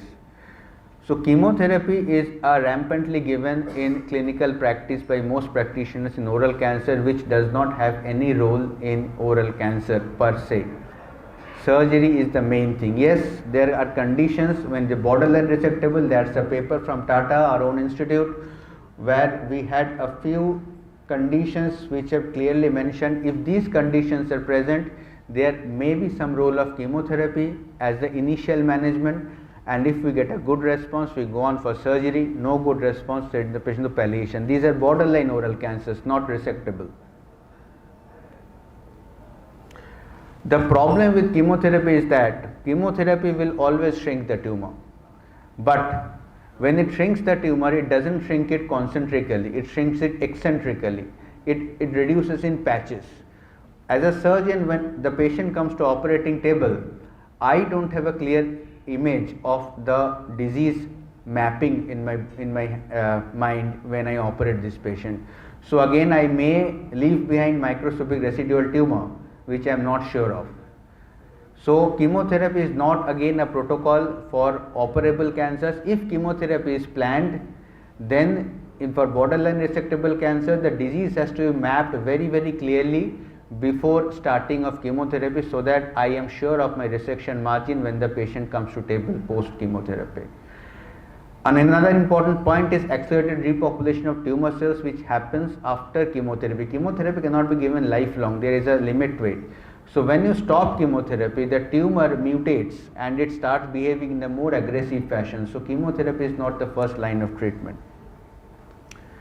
Neck dissection, yes, it's a necessity. We had a trial in our institute again in Tata, published in one of the most revered journals, NEGM, and we have shown very, very clearly that gives a survival benefit provided the neck has been addressed. I was a resident when this trial was being conducted in Tata, Mumbai, and I honestly telling, I saw many people failing who were in the observation arm for neck. They presented to us small cancers, T1, T2 cancers, neck not addressed. Many have failed with large N3 unresectable neck nodes. So neck has to be addressed in any oral cancer patient, even if he is a clinically negative neck.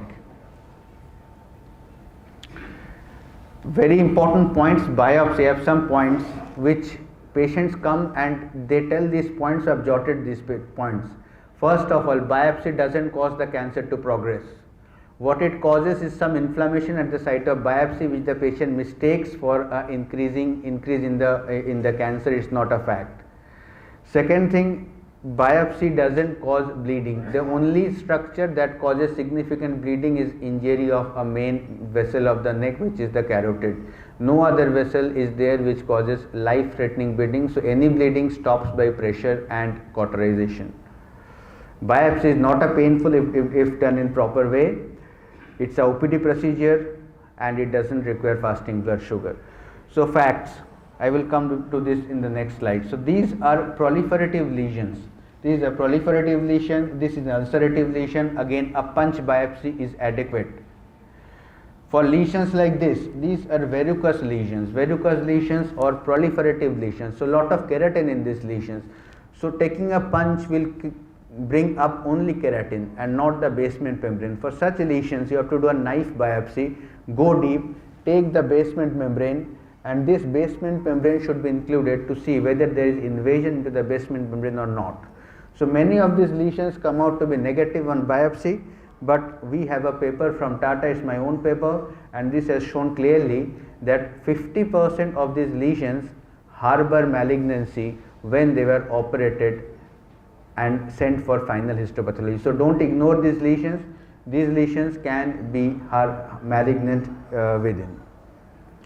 For small lesions like this, I have seen many patients coming. Yesterday only a patient came to me at a small lesion. Some surgeon just excised it and sent it for biopsy. It came out to be squamous cell carcinoma. Now the problem is that neck is not addressed. I don't know where the tumor was and I don't have a margin to resect. So there is no role of excisional biopsy for small lesion, how much tempting it may be. Do a biopsy and then label it as malignancy and then treat it like a cancer. Don't treat it, just excise and remove it and send it for pathology. Again, biopsy has to be taken from the most representative part of the tumor. For example, this erythroplakia, large area, this seems to be the most representative area. It's indurated, it's vascular. You touch the area, the patient complains of pain. So again, biopsy has to be done from the most representative area of the lesion. Imaging, Vikrant is there, I think. Vikrant does lot of imaging of our patients. So imaging, CCT, a thumb rule is that CCT or contrast enhanced CT scan is done for lateralized lesions or lesions where we suspect a bone erosion.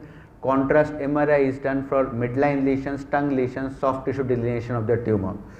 For any lesion, for any cancer imaging, contrast is must. Don't do a non-contrast imaging, it shows nothing. Imaging of the chest, PET CT scan are indicated only when the patient has a very advanced disease with regional nodes lower down the neck, level 4, level 5, high chance of metastatic neck disease, lung disease. We can do an imaging but it don't make chest CT or a PET CT routine clinical practice. It's not indicated in most cases as head and neck cancers as mostly loco-regional diseases. OPG are done very frequently in patients with oral cancers. A mandibular lesion OPG is done. Now why not an OPG? These are the few reasons for this. OPG doesn't image the soft tissues. So we can't have an assessment of the soft tissues. Periodontitis is very common in India, and I am sure Abhishek will show it in the next slide what the national mouth is. So this is an important thing. Periodontitis gives very high false positive results. Symphysis mentae region cannot be assessed, this region, because of the shadow of the vertebra which comes behind it, and only visible bone loss is when it's a gross bone loss. Small bone erosions cannot be assessed on an OPG. So avoid an OPG, go for a contrast and CT scan with a puffed cheek technique. Ask the patient to puff the cheek so that the GB sulcus opens up and we can nicely see the sulcus.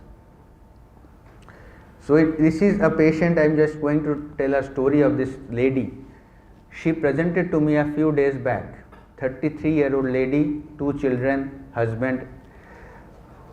She came to me with absolute trismus, no mouth opening. I asked her on query, she said she had a small ulcer which has been there for last 3 years. Gradually, she kept on decreasing the mouth, and now she is having absolute trismus, not able to eat. She consulted a few doctors in between who have advised her some local triamcinolone or steroid injections and steroid creams to improve the mouth opening. When I put an endoscope inside, what I could see was something disastrous. This is a very, very advanced malignancy. This photo may disturb some people, but I am sorry to say this is the harsh fact. This is the malignancy, extensive disease, skin indurated, intratemporal fossa involved, and that's the reason why she had so much of a trismus, and we operated the patient 5 days back only. Now, had this patient presented at 3 years back to us or some surgeon, and she was guided the right way, this is a cancer, this is going to be a problem for you, get it excised, she would have done much better. Now this is the outcome, and we had to put a large anterolateral thigh flap to reconstruct this defect, and see the mouth opening has improved now, operated 5th post-op day. So the point here is that our motto is catch them early, treat them early, so that we can give a better outcome both oncologically, functionally and cosmetically. This is another interesting paper from our own Tata, which has shown, you can see the result. They have prospectively seen the patient visited OPD and presented with stage 3, stage 4 cancers, and they have seen, read these results, majority delayed the decision to visit a physician early. This lady also did the same. A significant percentage also reported delayed diagnosis by the primary care physician before being referred to a tertiary care center for definitive diagnosis. Now this part we can change. Had this lady again come 3 years back, we would have given much better results to her. So that's a fact, and that thing has to be changed. So again, denial, ignorance, we need to work in the community level to change that. Improper guidance, this is what we can do. We can improve this thing. Training ourselves, training paramedical staff to improve this, and treatment cost. Again, this is a very important factor which patients fear coming to a doctor. They fear getting they have to sell their whole house and lands and all for treatment. But this thing has to change. So for us, now I am introducing you to a team. We have a team which is trained in Tata Memorial Hospital, and we are trying to develop this team all over the state and maybe later on all over the country, which gives a proper evidence-based treatment to all cancer patients. We do not believe in operating from head to toe or treating from head to toe. I cannot do the best surgery if I think I will operate every organ. That's our philosophy. So we are developing an organ-based unit. Me as a head and neck surgeon, I have a team, Dr. Abhishek, Hemant, this is also Abhishek, Navneet, Ashutosh, Amit is there in the audience, Amit works with us, and myself. We have started a team, and gradually we are trying to increase the number of people, and we will raise the awareness among patients, among physicians, among paramedics, and try to treat the patients at a very, very, very affordable cost for cancer. Our strength as a head and neck unit, we are a ablative and reconstructive unit. We do our own reconstruction, we do our own ablation, so cost is maximally in our hands. Any patient who is not affordable, we treat at a very, very nominal rate. Our principles are that the patient who goes to Tata Memorial Hospital, Mumbai, gets the best treatment. We give the same treatment here at the same affordable cost, not at the cost which corporate hospitals offer. Again, our strengths, we do go for evidence-based treatment, multidisciplinary team, affordable costs, and our motto is service, research and education. So we keep on publishing, we keep on doing academics, and some of our few recent publications, one of these published in one of the revered journals of head and neck, the Laryngoscope, which is one of the best journals of the world. We have recently got a post of fellowship from the AOMSI, who have taken our center or us as a team to train their fellows for the AOMSI part, and we in future we also plan to get more fellows to train so that they can go out to the society and serve. That's all from my part. I will not take much time. We aim at a new dawn for cancer care in this part of the country. Thank you so much for your patience.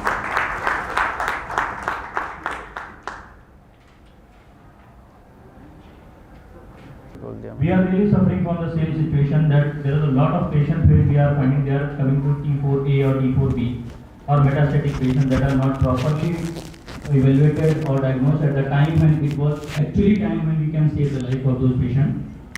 So overall, Dr. Swami, I want to know how often you find your patient in T1, T2? Because particularly from last 3 months or 4 months, I have found hardly 1 or 2% of patients. 99% patients we are getting T4. That's the point I wanted to raise, because we get most of our patients as T3, T4, more than 80% are stage 4 cancers for us. And even in Tata Memorial Hospital, Mumbai, where I have worked for 7 years, I have seen the same situation. So that initially the patient with the early cancer, not very symptomatic, not very troubled, go out to the society. Either they don't go to the physician or they go to the physician, who I am unfortunate to say don't treat them mostly very, very well. So this thing has to change, yes, and I agree with Alok. Most of our cancer patients are advanced, so we need to change that concept. Thank you, Dr. Nice talk.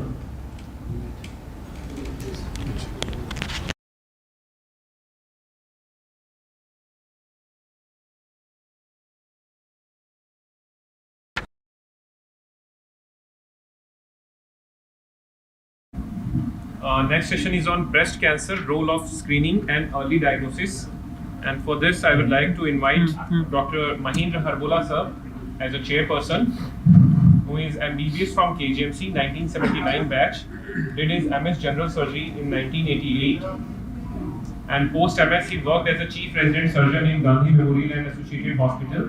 He's trained under the stalwarts like Dr. M.C. Mishra in oncology, Dr. A.K. Rossi in pediatric surgery, Dr. Harish Chandra in urology, and he started his private practice in Gorakhpur in 1990.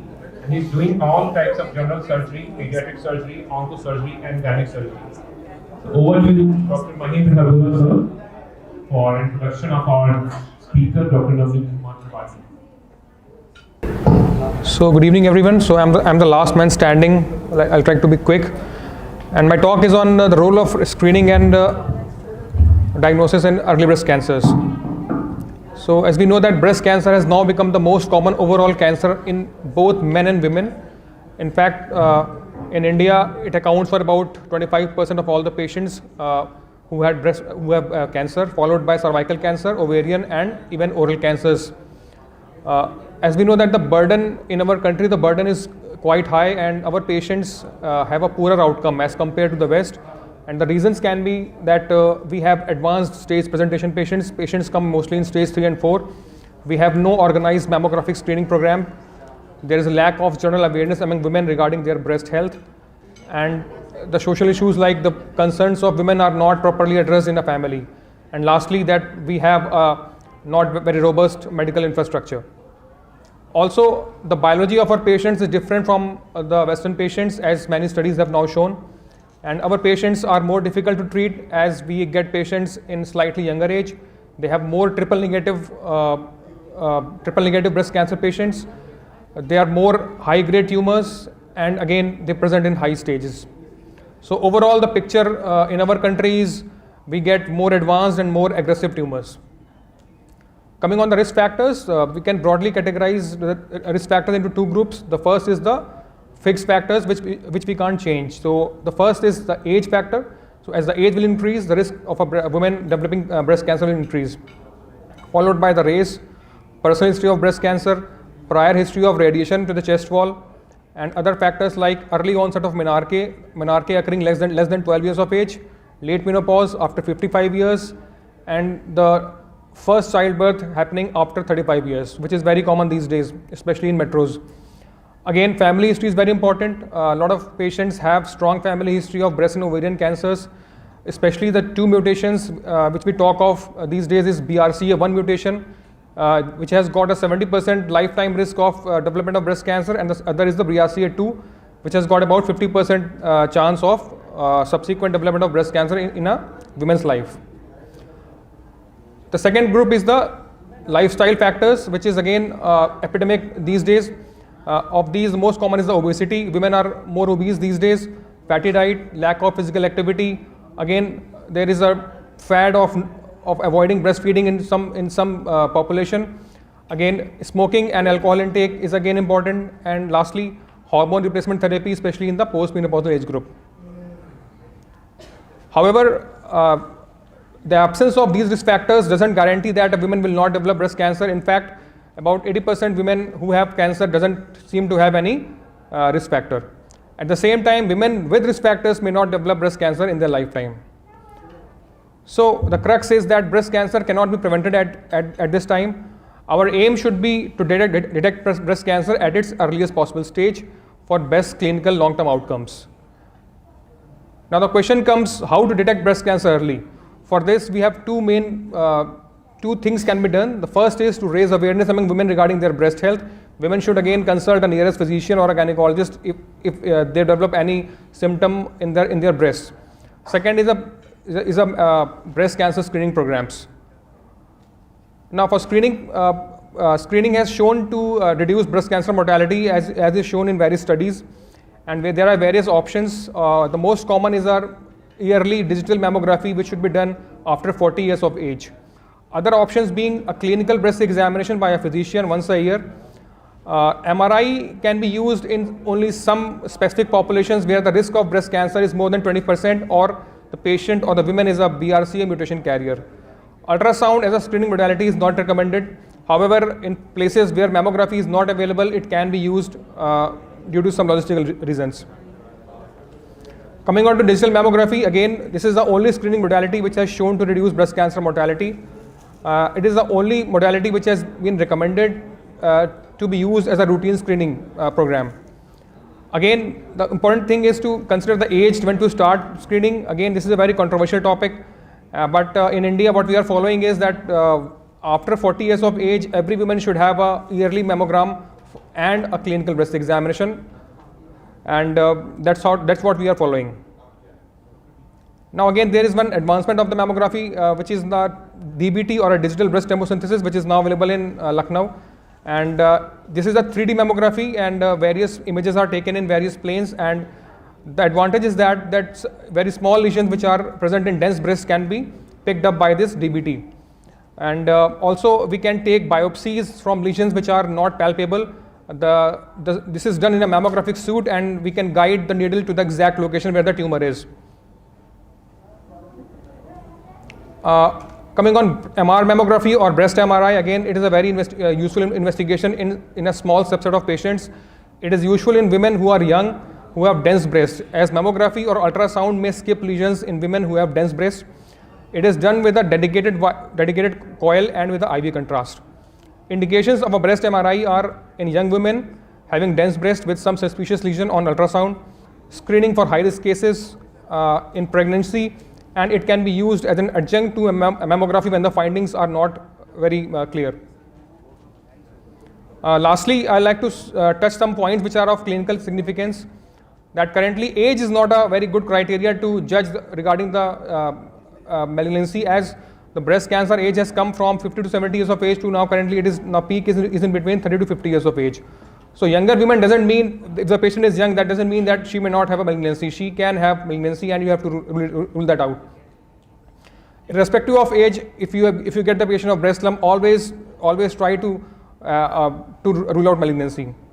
Also, we should never operate without getting a tissue diagnosis. At times we are tempted to perform excision biopsy, but always get a cytology or a biopsy done before operating on a breast lump patient. Again, family history. Any patient with a breast cancer history, always try to ask for history of ovarian, prostatic, pancreatic, or history of melanoma in the family history, as now currently we have the gene testing which is available, and we can offer the gene testing to the patients for further management. Now for FNAC, at times we get very unusual reports like atypical ductal hyperplasia, ADH. We get reports like neoplastic lesion or suspicious for malignancy. So after we get a report like this, we should not straight away go for surgery. We have to go for a core biopsy, and core biopsy is very easily performed these days. It is performed by a needle biopsy. It is done in a OPD setup, and it is done under local anesthesia. So the advantages are that we can get a clear-cut diagnosis, we have a faster decision making, and also we get some additional information like regarding the grade of tumor and the IHC markers. So always perform a core biopsy when the results of FNAC are not very clear-cut. Again, a new modality has come, which is a PET scan. PET scan is not done for a diagnostic test. It is done to stage the patients when the breast cancer patient has been diagnosed. It is required for patients who are locally advanced, like stage 3 or stage 4. For early stage breast cancer patients, we can skip PET scan as it is a costly investigation. The problems being, as I told, it is costly, it is not available everywhere. I think it is not available in Gorakhpur. And the CT images of PET scan are not very high resolution. So this can be avoided in early stage breast cancer. PET MRI has recently come, and it can be of use in the future. As I told, the gene testing is available these days. So it is the two most common genes are BRCA1 and 2, which is the most common genes. And we have two options currently for these gene testing. Either we can go for a BRCA1 and 2 gene test, or there are some panels, which are the multi-gene panels or the panel testing, where apart from the BRCA1 and 2, other genes like ATM, PTEN, CHEK2 mutations are also can be tested. The indications of gene testing is a young patient less than 45 years, triple negative variant less than 60 years of age, bilateral CA breast patient, male breast cancer patient, and patients having very strong history of breast cancer, including both breast or ovarian cancers. So the take home message is that breast cancer is the most common cancer in women, and screening mammography should be performed in all the women starting from 40 years of age. Breast cancer surgery should not be performed in women without getting a tissue diagnosis. Either a FNAC or a core biopsy should be available. And breast cancer can be cured if the patient is detected early and it is treated adequately. Thank you.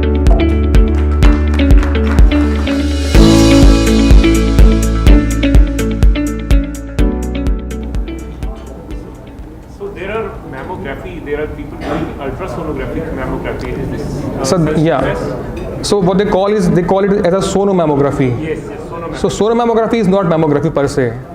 It is ultrasound of breast. So the ideal thing is we should have a digital mammography after 40 years of age. Ultrasound can be performed in young women less than 40 years of age. For screening purposes, only X-ray mammography has been shown to be useful, not ultrasound or a sonomammography. A lot of times I advise the patients and they come with a report of the ultrasound. So that is not the correct approach. Yes. After 40 years, once a year, and a clinical breast examination by a physician. 40 years Till lifelong. Till lifelong. Ma'am, this is what we are following in India. There is a lot of controversial, like some in America, it is from 50 year onwards.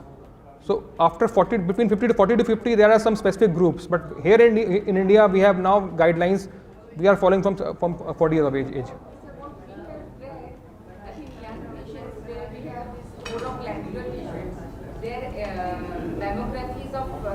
Less use, yes. Ultrasound is more important. Yes. You are saying ultrasound, I am saying less than in young women, ultrasound should be done. So for screening. you are not accepting it as a screening method. No, ma'am. It is not useful for breast cancer. It can be good for benign breast lumps. Yeah, for fibrocystic breast disease, but not for malignancy. For that case, breast MRI is the better investigation for young women. Dr. Navneet Tripathi, what is the current status of the blood early detection of breast cancer? So that is like still in the, there are a lot of studies which are being done for liquid biopsy.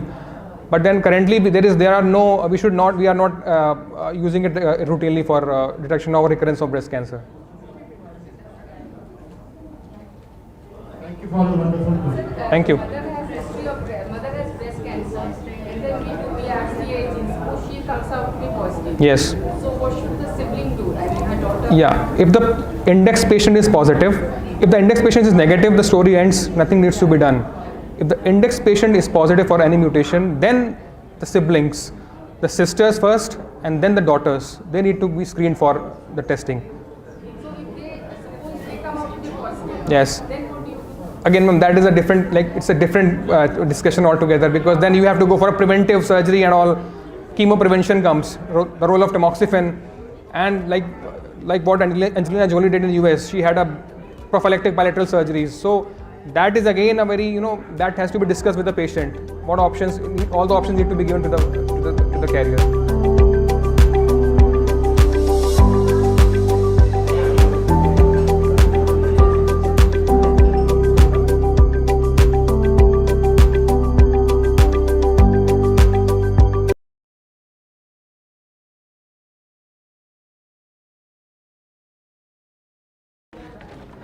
From KGMC in 1968 and MD Medicine from KGMC in 1976.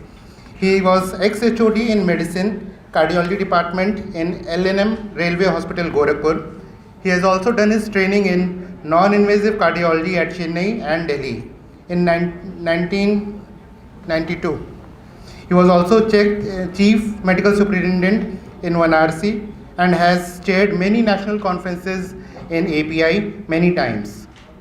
He has published many research papers in various subjects of medicine in API related publications, and also under his guidance an ICCU and ICU was constructed at Central Hospital, Gorakhpur. He has 30 years of experience in non-invasive cardiology. Thank you, sir, and I would like to chair this session for the same. Thank you, Dr. Now I invite Dr. P.C. Shahi to give or not to give talk, very interesting topic of cardiology, and especially from preventive cardiology, because we are finding so many cases of ischemic, suspected cases of ischemic heart disease, that to give or not to give aspirin for primary prevention of CVT. Dr. Shahi is famous cardiologist of Gorakhpur. He has graduated from GSBM Medical College, Kanpur in 2003. He has done his MD from KGMC Lucknow 2007. He was senior resident SGPGI from 2007 to 2010. DM Cardiology from RML Delhi. 2013. He has been associated with the ESI, Basai, Darapur, Saroj Hospital, Bhagwati Hospital, Delhi, and he worked there as consultant cardiologist. Dr. Shahi received Colonel K.L. Chopra Award for Best Innovative Work in Interventional Cardiology in 2013. NIC Best Care Session Award in 2015. He published articles in many national and international journals and participated as an investigator in project Cardiological Society of India on patients of acute myocardial admissions in India during COVID-19 era. Now he is working at Pulse Heart Center, Vidyalta, Gorakhpur. Dr. Shahi, now I invite you to give your deliberation on that topic. Thank you, sir. Thank you for your kind introduction. So ये topic है primary prevention of aspirin, जिसमें बहुत ही controversy है और बहुत ही debate रहा है कि हमें जो पेशेंट जिनमें रिस्क फैक्टर्स हैं, डायबिटिक हैं, हाइपरटेंसिव हैं, स्मोकर्स हैं, डिस्लिपिडीमिया है, ओबीज हैं, सेडेंट्री लाइफस्टाइल है, ऐसे पेशेंट जिसमें मल्टीपल रिस्क फैक्टर्स हैं, क्या उन्हें हमें एस्पिरिन देनी चाहिए या नहीं देनी चाहिए। एस्पिरिन का रोल सेकेंडरी प्रिवेंशन में देखें तो it's very clear cut. 200 randomized trials have already proven that aspirin is of immense beneficial effect to prevent the future cardiovascular event in those patients who have suffered heart attack or stroke. But primary prevention में अभी तक कोई बहुत well proven कोई data नहीं रहा है, बहुत well organised randomised control trial नहीं रहे हैं। और अभी रिसेंटली 2018 में 3 मेजर रैंडमाइज्ड ट्रायल्स हुए हैं जिन्होंने हमारी जो पर्सपेक्टिव है एस्पिरिन को देखने का उसको काफ़ी हद तक चेंज किया है और बहुत ही एक सॉलिड ग्राउंड एक पैदा किया है जिसके बेस पे हम अपने पेशेंट्स को प्रॉपरली एस्पिरिन के रिगार्डिंग हम एक डिसीजन बना सकते हैं। तो in the next 7 to 10 minutes how I will proceed my this topic. First I will discuss the basics of aspirin. How does it work? Because I think that it's very critical to remember that if you know how the aspirin will work, and many of us think that aspirin is an antiplatelet and it should act like that, it can prevent the future cardiovascular event. We assume that it will going to prevent the cardiovascular disease, and most of the time we are prescribing aspirin to our patients who are diabetic or hypertensive. So, but if you think how it really works, then probably you start questioning yourself. So next we'll discuss regarding the older guidelines, older data, the latest data and latest guidelines, and then finally the take-home points. So I think you all must be knowing that how we get heart attack. So this is the histology. Here you can see there is a plaque which is filled with a necrotic core, and there is a thin membrane which is covering this, and when this thin cap ruptured, the blood is exposed to this necrotic core and there is a formation of thrombus which is platelet rich. So here we again think that if we are giving the antiplatelet to these patients, probably they are not going to get the cardiovascular disease. But what is the wrong with this theory, that you have to understand that aspirin only works when the plaque is formed and when the plaque is ruptured, not prior to this. And also it doesn't prevent the atherosclerosis. The atherosclerosis is going on. So this is the simple idea to understand. Another critical point to remember, that if you look at the aspirin mechanism of action, you have to look that these are the two persons in the vascular system. One is the bad guy, which is known as thromboxane A2, and another in the endothelium is the prostacyclin. So if you look at the working of aspirin, the good thing about aspirin, it blocks the cyclooxygenase and it blocks the action of thromboxane A2. But at the same time, it's also going to inhibit this prostacyclin.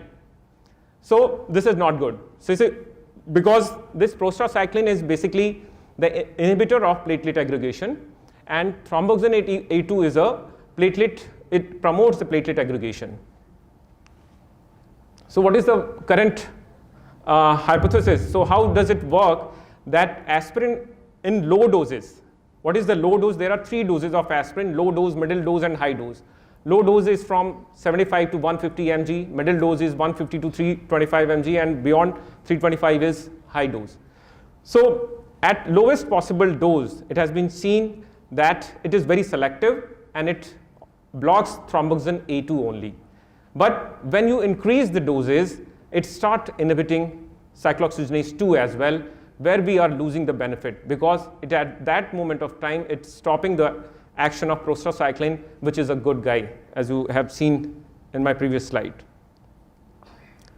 So any patient, if you are going to give this medicine, aspirin, for primary prevention, you have to think on three lines. That it's going to certainly reduce the cardiovascular event, but at the same time you have to remember that it's going to increase the risk of bleeding, and this risk of bleeding is proportional to the duration of dosing of aspirin, as well as the dosing, as well as it's always most of the time it's major bleeding. Also the latest data and guidelines have seen there are basically low evidence data that it also reduces some cancer incidence, especially the colorectal carcinoma. So when you are going to prescribe this aspirin to your patient, how do these three factors come into the factor, and how do you make this decision? We'll see it one by one. So it's a busy slide, but the point to make here that the story starts from the 1974, when the first randomized controlled trial has shown its beneficial effect in patients who have suffered heart attack or stroke. And based on this, in 1985, the FDA approves this drug for secondary prevention of cardiovascular disease. So remember, it's only approved for the secondary prevention. So these are the other highlighted bullets. You can see that FDA never approves aspirin for primary prevention in cardiovascular disease.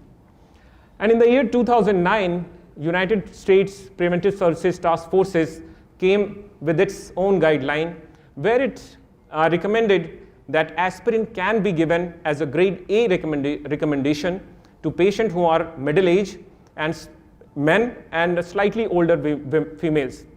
But after 2009, there were certain trials, and after 2014 and in 2016, this United States Preventive Services also watered down this indication from grade A to grade B, and here they have started talking about the individualized decision. You have to make individualized decision in every patient. You have to take their risk of ASCVD risk calculator, and if the risk is more than 10%, then only you can prescribe the medicine who are middle-aged.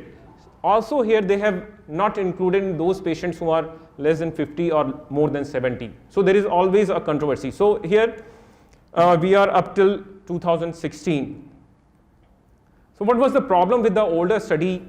That the diagnostics of the cardiology was not very well advanced. The statins were not there at moment of time. So we came with the three newer trials. These are the ASPRI, ASCEND, and ARRIVE. So how to remember this? ASPRI ends with double E, so it was done in a different population. It was the most of the time it was more than 70 years of aged patients. So it was done in elderly patient. ASCEND ends with D. It's just easy way to remember. It was done in a subgroup of diabetic patients. And ARRIVE, we don't have any good way to remember, but it was done in patients with higher risk of patients, those who are having 4 or 5 risk factors. So let's quickly review these trials. So ASPRI, it selected basically those patients who are more than 70 years of age. And here you can see that they have assessed the all-cause mortality as well as dementia and disability. And here they have found that aspirin was literally no different than placebo. And also at the same time, they have noticed that there was an increased all-cause mortality and cancer.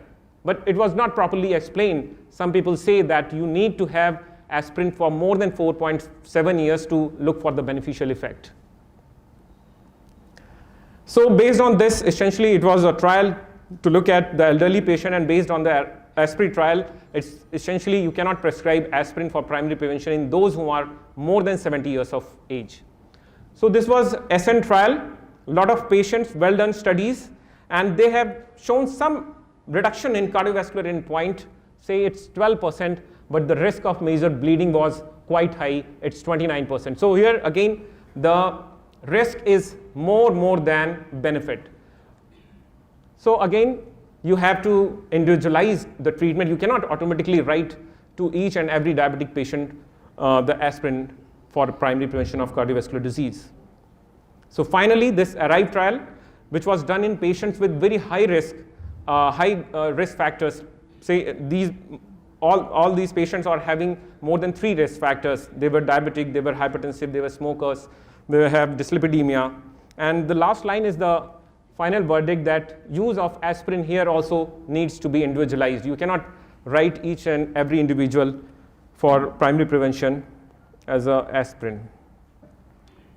So this was up till 2016. We have seen that it was grade B recommendation for intermediate group of patients, and based on this trial, we have the latest guideline 2019.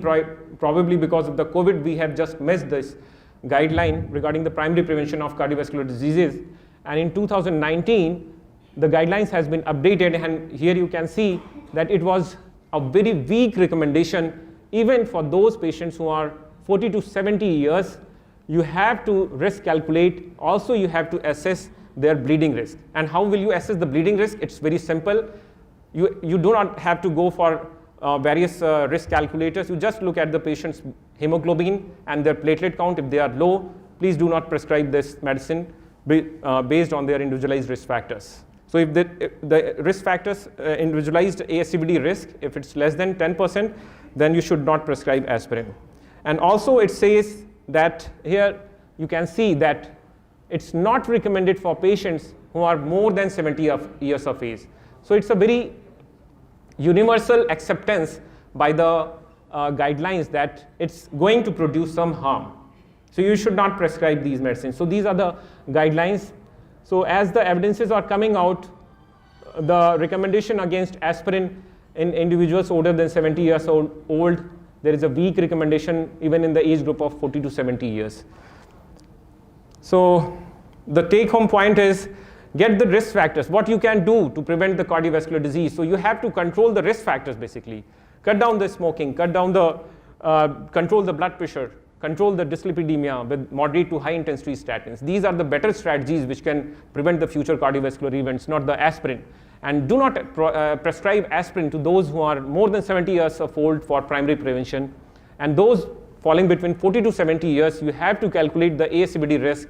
If it's falling more than 10%, and if the patient is having low bleeding risk, then only you should prescribe aspirin. And always you have to try your best to reduce the GI risk for bleeding. Cut down the patient's alcohol, cut down the NSAIDs intake, give entry-coded and right doses of aspirin. And what is right dose of aspirin? The lowest possible dose. Lowest possible is available is 75 mg only. And treat H. pylori to cut down the risk of GI hemorrhage. So I'll stop here. Thank you so much.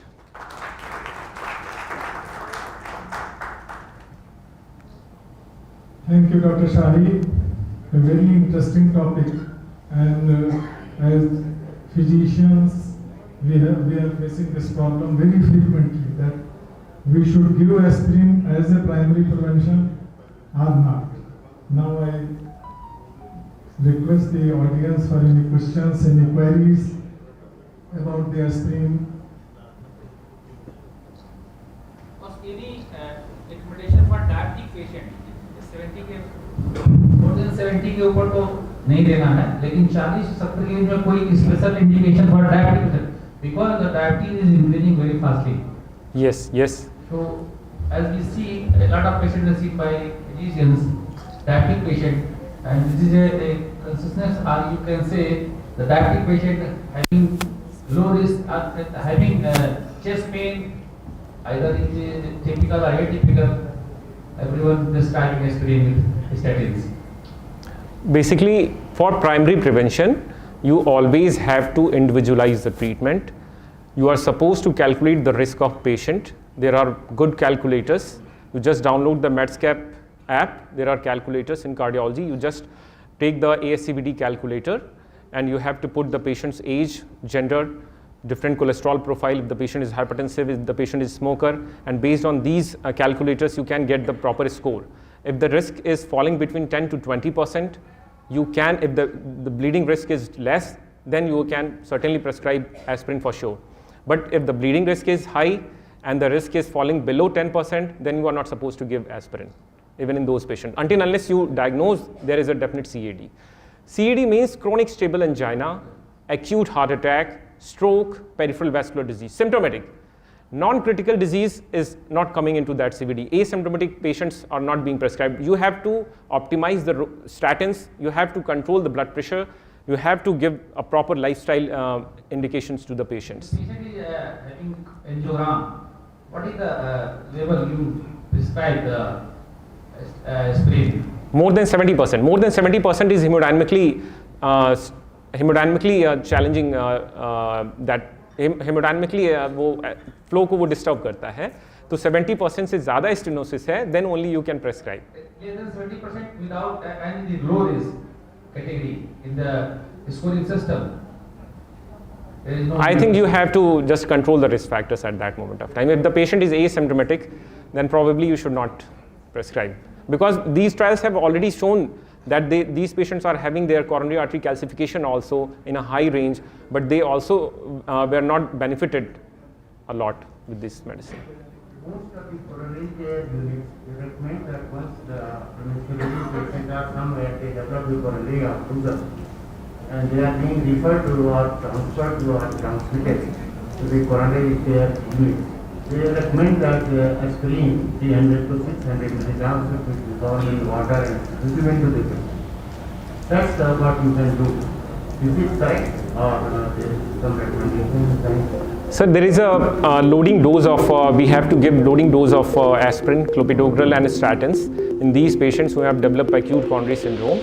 And the loading dose starts with the 325 mg to have its quicker onset of action so that we can get the maximum benefit.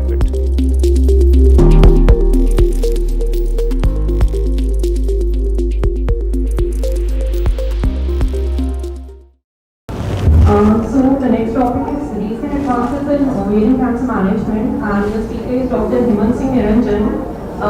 He has done his MCH in surgical onco, and he is going to present. Okay. Thank you, ma'am. Thank you, ma'am. Good evening, everyone. I am Dr. Hemant Singh Niranjan, and I am an MCS surgical oncologist. So I am speaking on a topic for ovarian cancer. So this is the trend till now, from very early 1984 till 2012. As we are increasing our life expectancy in India, that the incidence of almost all the cancer is increasing. So as ovarian cancer is increasing with the time. So this is the future trend. When we will be in 2040, the number of ovarian cancer cases will increase by 55.6%, and this is the data from the Globocan, which is a WHO authority, which is anticipating the trend. So this ovarian cancer risk is continuously increasing in our society, and this disease is related to our very beloved ladies. So I think we should pay a little attention on this. And the same thing I am trying to show in this, that as the incidence will rise in 2040, the mortality related with the disease is also will increase. So any of the cancer, any of the disease, the treatment will start with the screening, but unfortunately for ovarian cancer till now there is no routine screening protocol is recommended by any of the professional society. There are two big trial which has been conducted by UKC Talks and PLCO screening trial. Both of the trial have failed to show any of the survival benefit with the screening, but in some trial they found that multidisciplinary stage screening program will lead to the detecting the early stage cancer, but this does not turn into reducing the mortality. And this screening is also ineffective in women at higher risk of ovarian cancer, because if a lady have a strong family history or a known BRCA mutation, the recommendation is to do bilateral salpingo-oophorectomy. There is no point of doing screening on them. So there are certain ovarian cancer which associated with hereditary syndromes, very well known, BRCA1 and BRCA2. At least 10 to 14% of the patient have germline mutation in BRCA1 or BRCA2 gene, and all women. So most of the cases are sporadic, but these 10 to 14% may have these associated mutations. So the recommendation is to do genetic screening for all the patients diagnosed as ovarian cancer. So this is a point which we usually miss while treating that ovarian cancer. We do not forget to screen them for these mutations. Another syndrome which is associated with ovarian cancer is Lynch syndrome. It is associated in 6 to 12% of the patient, and as I have told you that NCCN guidelines and various other guidelines also recommended for risk reducing BSO at 35 to 40 years of age for BRCA1 carrier, and at 40 to 45 years of age for BRCA2 carrier patient. So if a lady comes with abdominal pain, with a vague symptom of abdominal fullness, unable to eat, loss of appetite, loss of weight, abdominal distension, and being a clinician, we should evaluate her, we should do a proper abdominal and pelvic examination. If we are suspecting something happening in her pelvis, we should get a good ultrasound. Ultrasound may be ultrasound, transabdominal ultrasound or TVS. If on ultrasound we get a suspected picture, like we got a complexes, we got anything doubtful, go for a further imaging, go for a CT or MRI. So here I want to tell you that if a patient, if your sonologist has told you that there is a complex cyst in the ovary, no need to further clarify that by an MRI, because MRI can only tell us okay, there is complexes which we have been told by the ultrasound, and in MRI also there is a complex cyst. So rather than doing an MRI, I'll suggest to do a CT scan, thorax, abdomen and pelvis.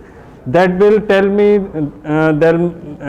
the presence of any abnormality in the ovary. That will tell the exact radiological staging of the disease.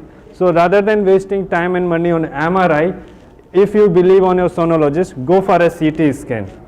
CA125, another tumor marker, as clinically indicated. CA125 is very well known tumor marker. Every second clinician having a suspected ovarian cyst order a CA125. But here just few points on CA125. Like CA125 is not specific for ovarian cancer, first of all. There are many other non-cancerous disease like fibroid, like endometriosis, like pelvic inflammatory disease, like infection in the pelvis may lead to rise in CA125. So CA125, raised marker of CA125 is not the specific for ovarian cancer. Second thing, CA125 also rises in pregnancy. If a lady is pregnant, this may go up to the 300 unit per ml. So the thing is, we have to rule out benign diseases. If we have any suspicion, and we should correlate with our scanning, imaging and other ultrasound findings. If both of these things are correlating, then we should think about the malignancy. But first we should rule out the benign disease, we should rule out the pregnancy. We have to do a GI evaluation, as it is that ovarian masses are very closely related to the rectum, very closely related to the sigmoid and other part of the GI. If any point, if you are suspecting an intestinal obstruction or any patient is saying that she is having constipation, we should evaluate the GI also. Always remember, we should obtain a family history. That will help not only the patient but her family also. Here I want to mention that PET scan has a very limited role in the initial assessment. Ultrasound by a good sonologist, CA125 markers, and a CCT, thorax, abdomen and pelvis. That is enough I need to stage the patient, that is enough I need to plan the treatment. PET scan has very limited role, very limited role, so it's need not to order in a very first stage.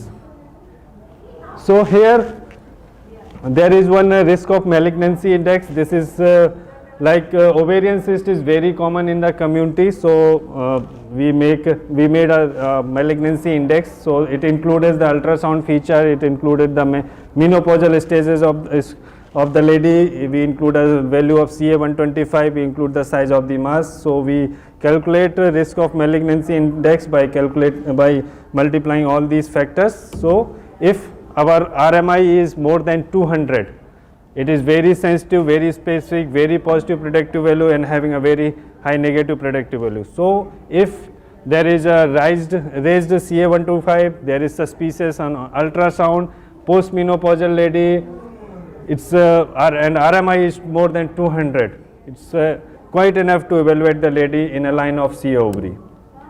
So some investigators have also hypothesized one OVA1 test which includes 5 markers to assess who should undergo surgery by a gynec oncologist to suspected that ovarian cancer. So here comes a quick review of staging of ovarian cancer. We all know and we can find that one is disease limited to the ovary, stage 2 disease limited to the pelvis, stage 3 disease has gone beyond pelvis into the abdomen, stage 4 disease has involved the visceral organs. So here quickly I just want to tell that ovarian cancers are classified into two types, type 1 and type 2. Type 1 are low grade and have an excellent prognosis. So this includes low grade serous endometrioid, clear cell and mucinous carcinoma. Type 2 which are more common, and the most common type of the ovarian cancer, high grade serous carcinoma, which is included in type 2 tumor, and they have a poor prognosis. Apart from high grade serous carcinoma, carcinosarcoma and undifferentiated, a rare tumor of ovary, are also included in type 2 tumors. So management depend on the stage of the disease. Stage 1A, 1B, that means disease is limited to either one ovary or both the ovary, but not went beyond that ovaries. So stage 1A, if a patient wants a fertility to be preserved, unilateral salpingo-oophorectomy and comprehensive surgical staging. If a patient is 1B, that means both the ovaries involved, and patient is wanting fertility to be preserved, bilateral salpingo-oophorectomy, comprehensive surgical staging, then we can offer other IVF or something, other methods for the conception. If a lady don't want a fertility preserve, so any of the patient stage 1A to 4 who is surgically fit, optimal cytoreduction can be possible on scanning, go for the surgery. Surgery will be hysterectomy with bilateral salpingo-oophorectomy, comprehensive staging and debulking. If a patient is poor surgical candidate and on a scan we found it is low likelihood of optimal cytoreduction, we need to confirm the histology, get a biopsy, or we can get a staging laparoscopy so that we can assess the feasibility of the resection, and we can get a biopsy from that, and we start the neoadjuvant therapy. So neoadjuvant therapy, we usually give 3 to 4 cycle of paclitaxel. We see the response if a patient responded very well to the neoadjuvant therapy, and now it has become operable, then we will do the interval debulking surgery with completion hysterectomy, BSO and cytoreduction. If the disease is stable, we can it is operable, then we can go again for IDS. But if we found the disease is stable and is still inoperable, we can complete the course of 6 cycle and then reassess. But if a disease progress on neoadjuvant chemotherapy, the only thing is left is a clinical trial or a best supportive care. So principle of surgery, what we do in surgery, being a surgical oncologist, I will emphasize on these points. If a patient is newly diagnosed invasioepithelial ovarian cancer and the disease is apparently confined to the ovary or to the pelvis, that means stage 1 and stage 2. What we do in the surgery, we open the abdomen, we aspirate the ascites and peritoneal or peritoneal lavage and send for cytology. All peritoneal surface should be visualized. We should calculate the spread of the disease in the pelvis, peritoneal cavity if it is there. In the absence of any suspicious areas, random peritoneal biopsies should be taken. This include all the parietal peritoneum, bladder peritoneum, peritoneum over the diaphragmatic surface. All the peritoneal sites should be inspected and biopsied if there is no suspicious areas. BSO and hysterectomy is the standard. Omentectomy should be performed. Para-aortic lymph node dissection should be done at least below the renal vein, and bilateral pelvic lymph node dissection should be performed. This much surgery should be done if the disease is limited to the pelvis. And here the cytoreduction includes the removal of any of the visual disease if we found on table beyond the pelvis. Remove it. Either it require a bowel resection, it require a cholecystectomy, even if require a liver resection, just resect and give a patient a disease-free status post-op. So that is the optimal cytoreduction. But if a patient is newly diagnosed and on scan we found a disease is involving pelvis and upper abdomen, here again the thumb rule is optimal cytoreduction. Don't leave any disease behind. aspirate the ascites, all involved momentum should be removed, suspicious or enlarged nodes should be resected, and those patients with tumor nodule outside the pelvis, that is if presumably 3B, should have a bilateral pelvic and para-aortic lymph node dissection. Here is a new thing, HIPEC, hyperthermic intraperitoneal chemotherapy with cisplatin can be considered at the time of IDS for stage 3 and beyond disease. So what is HIPEC? Hyperthermic intraperitoneal chemotherapy. This is a new thing which has opened a door for a metastatic patient in a GI malignancies, in an ovarian malignancy. So how it works? It is a hyperthermic intraperitoneal chemotherapy. We give a chemotherapy at a higher temperature, so heat increase the drug penetration, increase the cytotoxicity of the chemotherapy agent. It itself has an anti-tumor effect and many other benefit of that HIPEC.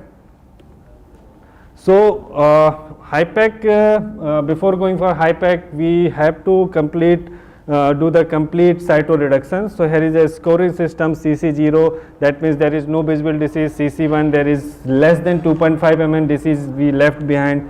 CC2 score where the disease is 2.5 to 2.5, CC3 score then when we left the disease more than 2.5 centimeter. So here we can offer HIPEC only and only when we have done CC0, that means complete cytoreduction, or CC1, that means we have left a minimum less than 2.5 mm disease somewhere in the peritoneum.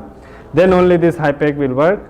So what we use in HIPEC, we use cisplatin single agent. If a patient, we found a patient is not fit for cisplatin or there is increased risk of AKI after the surgery or HIPEC, we can use a carboplatin also. The recommended dose is 100 mg per meter square of body surface area. But as per the patient hemodynamic status and the behavior on table, we can reduce the dose. Duration is 90 minutes, but we can reduce it as per the behavior of the patient. Usual temperature of chemotherapy is 41 to 43 degrees C. We can do it by open collegium method or closed method. So these are the some article published in the British journals that supporting that HIPEC can give almost 12 months of survival benefit and more than 4 months of disease free interval. So HIPEC is something new which has increased the survival of these patients which has a disease in the pelvic and a peritoneal cavity and a stage 3 and beyond. So this is the photograph. I did HIPEC in last month on a patient with a stage 3 ovarian cancer. So I used the open method, open collegium method, and you can see the tubings pouring that chemotherapy. This is what I resected on that patient, complete peritonectomy. I removed the whole peritoneum, removed the bladder peritoneum, TH hysterectomy, bilateral ovarian masses. I have to scrape the diaphragmatic surface peritoneum and complete omentectomy. And in that case, pelvic and para-aortic nodes are also suspicious. So I have removed bilateral pelvic lymph node and para-aortic lymph node dissection. So this is how I completed the cytoreduction and then full 90-minute HIPEC with a full dose of cisplatin. This is what patient at the time of discharge, happy patients, of course happy me. And this is the take home message, spread happiness, spread smiles, you will get more of it. Thank you, I am open for discussion. A very nice presentation, Dr. Hemant. So in the end, I would like to emphasize that ovarian cancer being a silent killer of cancer, it has got non-specific symptoms, no screening happen, and but it's a good thing that it's a treatable condition. In the form of surgery, neoadjuvant, adjuvant chemotherapy, the treatment is available. But the most important prognostic factor is optimal cytoreduction. No visible macroscopic disease is the most important prognostic factor we can offer to a patient. Thank you.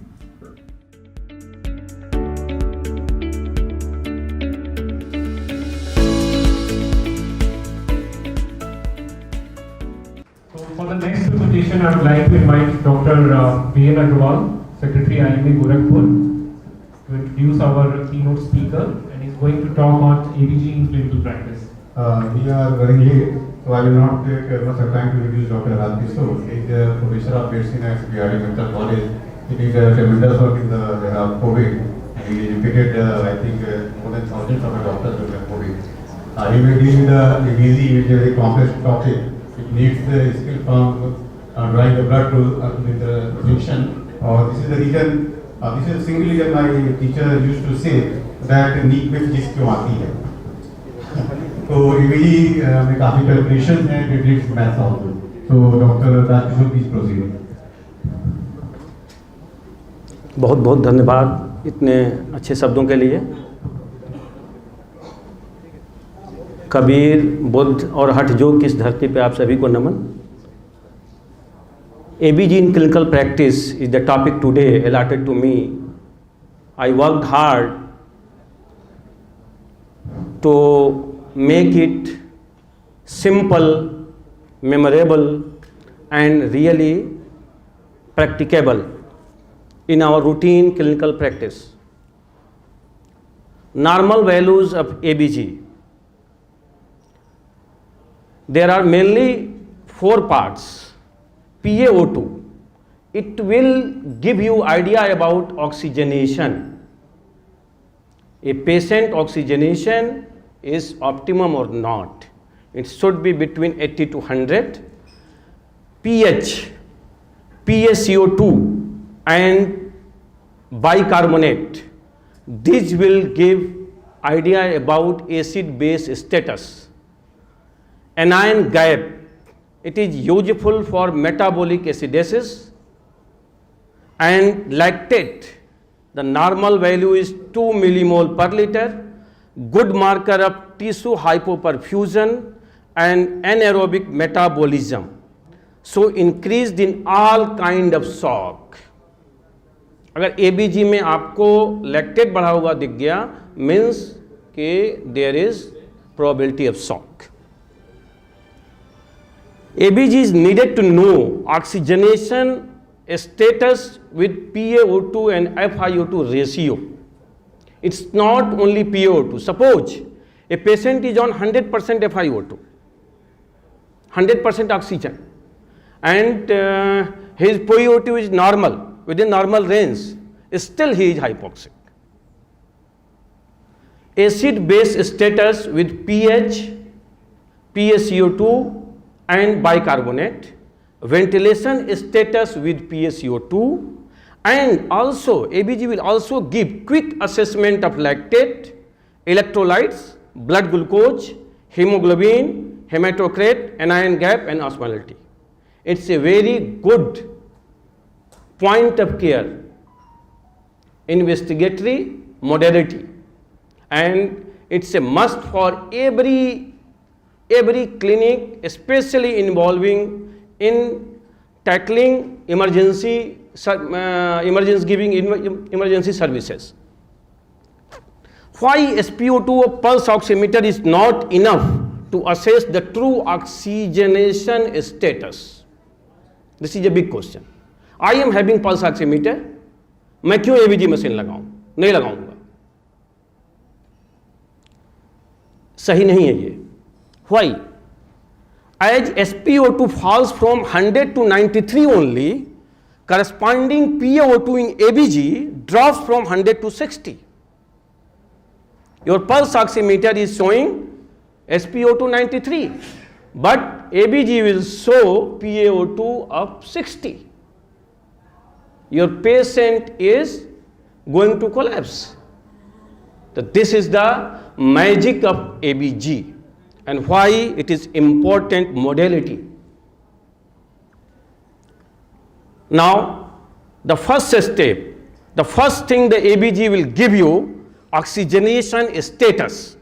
Before proceeding to interpret the ABG, always ask what the FiO2 is to calculate PaO2 FiO2 ratio. Normal PaO2 FiO2 ratio is 450 to 500. Less than 300 indicate acute lung injury. Less than 200 indicate ARDS. It's very simple. PaO2 is the value printed in the ABG report, and FiO2 is the what type of oxygen you are giving. So if FiO2 is the fraction of inspired air. Room air includes 21% of oxygen, which is equivalent to FiO2 of 0.21. अगर patient room air पे है तो FiO2 कितना हुआ? 0.21 हुआ. तो 0.21 पर अगर किसी का PaO2 90 है तो डेफिनेटली इट्स नॉर्मल. बट अगर 100% ऑक्सीजन मीन्स FiO2 1. अगर 100% ऑक्सीजन पे किसी का PaO2 नॉर्मल है तो still he is hypoxic. To avoid oxygen toxicity we have to maintain FiO2 below 0.5 even with mechanical ventilation. This is the point. After oxygenation status, we will look for acid-base status through ABG report. And how? Acidosis is pH less than 7.35. Acidosis causes CNS depression. pH more than 7.545 is alkalosis. 7.35 से नीचे है तो acidosis, 7.45 से ऊपर है तो alkalosis. Alkalosis causes over-excitability of central and peripheral nervous system, leading to numbness, lightheadedness, muscle spasticity, convulsion, coma, and death. The survival range of pH is 6.8 to 8.0. Means below, if pH is below 6.8 and or if pH is more than 8, your patient will not survive. This is the survival range, and the normal range is in between 7.35 to 7.45, very narrow range. And within this narrow range, your pH is being maintained during health. We all are here and we all are having normal pH. Otherwise, you will be ill. Metabolic acidosis, the compensation is by respiratory hyperventilation. If there is metabolic alkalosis, the compensation is by respiratory hypoventilation. And if there is respiratory acidosis or alkalosis, compensation is by renal compensation. The hierarchy of compensation, जब भी आपका pH beyond normal range ऊपर या नीचे जाएगा alkalosis की तरफ या acidosis की तरफ, तो body आपकी compensate करेगी. And the hierarchy of compensation comes from, first come from chemical buffer, which are bicarbonate, phosphate and protein buffers. And the second line of defense against pH shift, that is physiological buffer. First one to come is respiratory mechanism, and the second one is renal mechanism. With this much theoretical detail, now I am coming to the topic allotted to me, ABG interpretation in clinical practice. It is the most common practitioner. Most clinical practitioners are not comfortable with ABG interpretation as it looks difficult. ABG interpretation is as simple as tic-tac-toe. This one is tic-tac-toe. आप क्या करते हो? 3 line खींचते हो और इसमें आप खेलते रहते हो. ये सबने खेला होगा और सिर्फ इसी खेल से अभी आप ABG इंटरप्रेट करेंगे. हाउ? सिर्फ आपको जानना है ये 3 value, pH 7.35 to 7.45 is normal. pH less than 7.35 is acidic. If PaO2 is more than 45, it is acidic. If bicarbonate less than 22, it is acidic. Bicarbonate का normal range 22 to 26. If bicarbonate is more than 26, it is alkaline. If PaCO2 is less than 35, it is alkaline. PaCO2 का normal range कितना है? 35 to 45. So these value are only needed to interpret a ABG completely with tic-tac-toe pattern. How? हमको देखना क्या है? हमको देखना है सबसे पहले एसिडोसिस है कि एल्कलोसिस है. उसके बाद क्या देखना है? अगर एसिडोसिस है या एल्कलोसिस है, कुछ भी है, तो वो मेटाबॉलिक है कि रेस्पिरेटरी है. एसिडोसिस मेटाबॉलिक एसिडोसिस और मेटाबॉलिक एल्कलोसिस, रेस्पिरेटरी एसिडोसिस या रेस्पिरेटरी एल्कलोसिस, कंपनसेटेड है नॉट कंपनसेटेड, फुल कंपनसेशन है या पार्शियल कंपनसेशन है. These only 4 points we are looking during interpreting ABG, interpretation of anion gap and lactic acidosis I have been covered. तो क्या करना है इसमें? Draw a 3x3 grid tick tattoo as shown above. एक 3x3 का grid एक draw कीजिए और उसमें सबसे पहले कॉलम पे क्या लिखना है? Title the column as acidosis normal and alkalosis. Enter the pH. आपके एबीजी में प्रिंटेड है पीएच कितना है. वो पीएच अगर 7.35 के नीचे है तो उसको एसिडोसिस के यहां पर लिख देंगे, और अगर पीएच नॉर्मल रेंज में है तो उसको यहां लिखेंगे. अगर पीएच एल्कलाइन रेंज में है 7.45 के ऊपर है तो उसको यहां लिख देंगे. ठीक, लिख दिया. सपोज कीजिए कि पीएच 7.35 है, एकदम बॉर्डर लाइन पे है, तब क्या करेंगे? तब हम यहां पे लिखेंगे pH adjusted, means 7.35 is below the median, 7.4 is the median value for pH, तो it's below the median, it's towards acidic. तो इसको हम क्या करेंगे? हम लिखेंगे पीएच एडजस्टेड यहां पे, और यहां पे लिखेंगे pH with in normal limit. ये नॉर्मल लिमिट में है बट एडजस्ट करने पे ये एसिड में आ रहा है. ठीक, बस सिर्फ इसके साथ हम अब आगे बढ़ेंगे. अब हमको देखना है कि एल्कलोसिस है या एसिडोसिस है. तो आपके रिपोर्ट में पीएच जो भी है वैल्यू, इन तीनों में से कहां गिरा? अगर 7.3 है तो क्लियर कट एसिडोसिस है. अगर 7.35 है then again it's acidosis. Clear? तो no confusion. It's 7.35 or it's 7.3 or 7.2, it's all acidosis. तो आप पेपर देख के इतना तो बता लोगे एसिडोसिस है. Next, sorry, now it's metabolic और रेस्पिरेटरी. अब ये जानना है कि एसिडोसिस है, एसिडोसिस जैसे अभी के केस में था, हो सकता है एल्कलोसिस था. तो वो एसिडोसिस या एल्कलोसिस मेटाबॉलिक है या रेस्पिरेटरी है? It's very simple. Enter PCO2 and bicarbonate in respective column as per their value. PCO2 अगर 35 से कम है तो क्या है? एल्कलाइन है. अगर 45 से ज्यादा है तो क्या है? एसिडिक है. अभी जो पहला चार्ट था. बाइकार्बोनेट अगर 22 से कम है तो क्या है? एसिडिक है. और अगर 26 से अधिक है तो क्या है? एल्कलाइन है.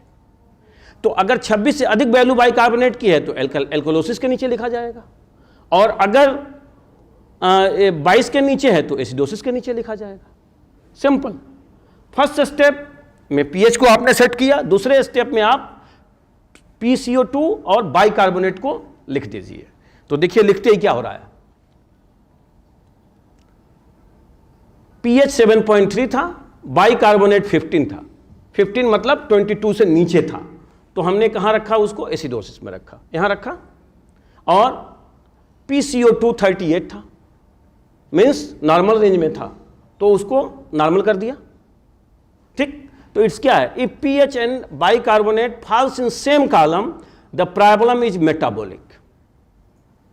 अगर पीएच और बाइकार्बोनेट, सपोज कीजिए कि यहां के बदले यहां हो, पीएच भी एल्कलोसिस में हो और बाइकार्बोनेट भी यहां पे एल्कलोसिस में हो, तो पीएच और बाइकार्बोनेट अगर सेम कॉलम में आ गया, तीनों में कहीं भी, अगर यहां आ गया तो क्या हुआ? Metabolic acidosis. अगर यहां आ गया तो क्या हुआ? Metabolic alkalosis. तो पीएच बाइकार्बोनेट जहां आ गया मेटाबॉलिक हो गया, और पीएच कार्बन डाइऑक्साइड जहां अगर साथ में आ गया तो क्या हो गया? रेस्पिरेटरी हो गया. रेस्पिरेटरी एसिडोसिस और रेस्पिरेटरी एल्कलोसिस. ठीक, अब कंपनसेशन कैसे जानेंगे? अब 3 ही वैल्यू है, तो एक वैल्यू तो पीएच के साथ कोई ना कोई आ जाएगी, मस्ट है ये.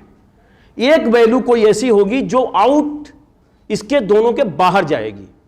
तो अगर वो जो value not related with deciding it is metabolic acidosis or alkalosis or respiratory alkalosis or acidosis, so that value if it is normal, there is no compensation. If it is raised, there is compensation. Simple.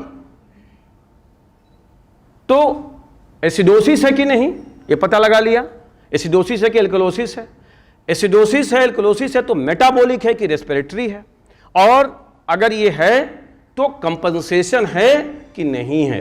अगर metabolic acidosis है तो क्या होगा, respiratory alkalosis करके compensation होगा। जैसे देखिए ये क्या है, जैसे यहां पे हम देखें, यहां पे क्या है, ये पीएच के साथ CO2 खड़ा है, मतलब ये रेस्पिरेटरी है, और कहां पे किस कॉलम में है, एसिडोसिस है। अगर पीएच के साथ बाइकार्बोनेट खड़ा है तो वो मेटाबॉलिक काज हो गया, ठीक ना। अभी और एग्जाम्पल से भी आएंगे बस, और एग्जाम्पल के बाद सब कुछ बस वही एंड हो जाएगा हमारा। तो अब एक क्लिनिकल सिनेरियो हम देखते हैं, एक ही क्लिनिकल सिनेरियो में हम 3 ABG दिखाएंगे और तीनों में 3 चीज़ें होंगी। जैसे एक पर्सन है 75 ईयर ओल्ड डायबिटिक, इसका पीएच 7.26 है, तो 7.35 से नीचे है, ठीक, तो पीएच एसिड के नीचे लिख दिया। PaCO2 42 है, ठीक, कहां जाएगा ये, 35 to 45 इज नॉर्मल, 45 के ऊपर है तो एसिडिक, और 35 के नीचे है तो एल्कलाइन। PaCO2 का जो आपने पहला चार्ट देखा, तो ये चला गया नॉर्मल में, ठीक। अब bicarbonate is 17 means low means acidic. अब यहां पे पीएच के साथ कौन खड़ा हो गया, बाइकार्बोनेट, तो डायग्नोसिस बहुत क्लियर है, metabolic acidosis without compensation. Look at the result, uncompensated metabolic acidosis, कोई कंपनसेशन नहीं है और ये मेटाबॉलिक एसिडोसिस है। It is very simple, it's really a fun if you use tic-tac-toe method.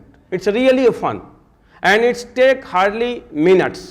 There is usually 1 to 2 question in PGME in our मतलब for our UG students, तो उसमें बहुत तेज करना होता है उनको। तो अब वो लगे सोचने कि क्या पैथोफिजियोलॉजी हो रही है, तो करते रह गए फिर वो। तो this one is the simplest method to solve all PGME questions for our UG undergraduates, but not for इसके और भी तरीके हैं तमाम सारे इंटरप्रिटेशन के। अब इसी केस को हम नेक्स्ट बढ़ाते हैं आगे। The same case, the same person 75 year old presented with pH 7.26 but presented with pH 7.26, तो pH is acidic, PaCO2 is 32, तो 32 is below 35, 35 से नीचे हो गया मतलब एल्कलाइन हो गया, 45 से ऊपर होगा PaCO2 तो एसिडिक होगा, तो ये चला गया एल्कलाइन में। और bicarbonate is in acidic, 22 to 26 इसका रेंज है, तो ये कितना है 17, तो एसिडिक रेंज में आ गया। ये दोनों एक साथ बैठ गए, मतलब मेटाबॉलिक एसिडोसिस है और क्या है, respiratory compensation is working. Clear, ठीक ना। तो अब हम डायग्नोसिस देखते हैं इसकी। Metabolic acidosis with partial compensation. Why partial compensation, why not complete compensation? Because pH not comes normal, even compensation is working.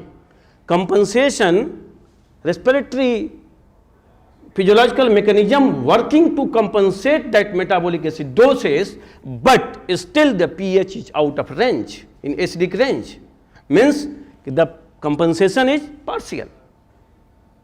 अगर यही pH 3.5 आ जाता तो हम क्या करते हैं, complete compensation. तो next I will exemplify next. Here pH same person come with pH 7.35, PaCO2 32 and other all values are same. तो तो pH 7.35 means within normal limit, but at borderline. So it's not true normal value of pH. This one is pH adjusted is acidic in nature, and bicarbonate is acidic. Here PCO2 is alkaline, means अब क्या हुआ? Metabolic acidosis with complete compensation. pH को क्या किया उसने? Normal ला दिया यहाँ पे, सेम पेशेंट में pH यहाँ नॉर्मल आ गया. इसके पहले एग्जाम्पल में pH नॉर्मल नहीं था. तो even surgeon, even gynaecologist, even ophthalmologist, even orthopaedician, anyone can interpret ABG. It's not a fun, it's not a magic, it's not a rocket science. It's very simple to interpret an ABG in only 2 to 3 steps.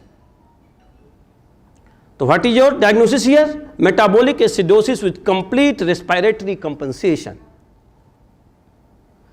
You can practice ABG interpretation. This one is the very good link, web link.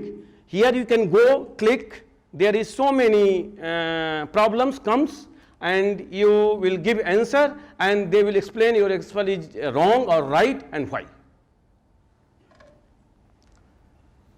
तो बस just by practising this, एक कागज लेके बैठिए, tick tock बनाइए, 3 column बनाइए, ऊपर acid, normal, alkaline लिखिए, एल्कलोसिस लिखिए, और उसको करते जाइए, और फिर देखिए कि आप सारा का सारा सही करते हैं, तो फिर आप सारा का सारा सही करेंगे.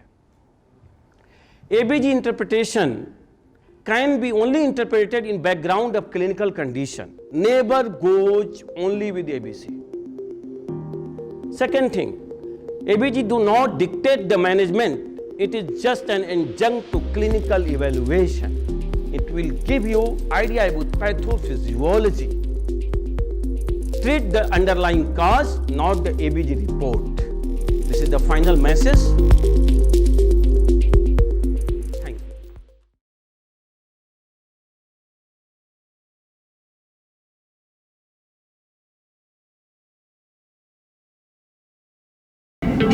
I would like to call upon Dr. Ashwini and Ram sir. Dr. Ashwini and Ram sir, please, and Dr. Nitish Srivastava sir.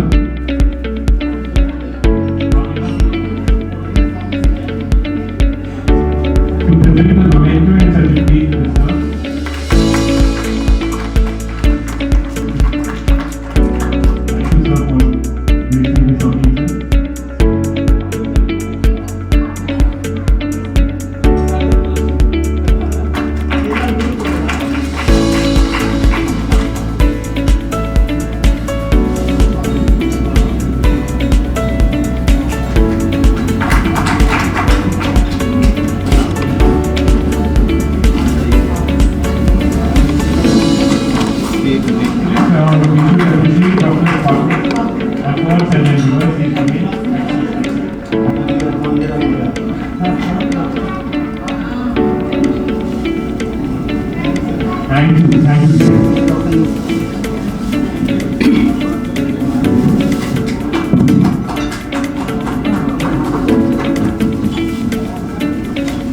Thank you, sir, for gracing this occasion.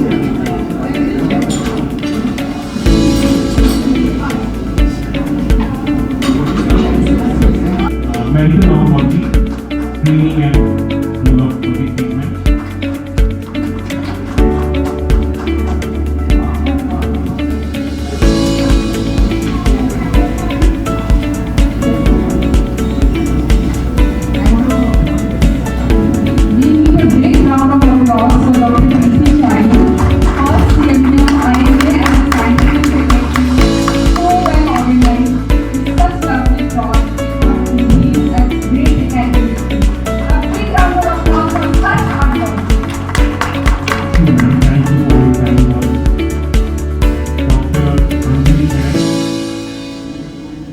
Dr.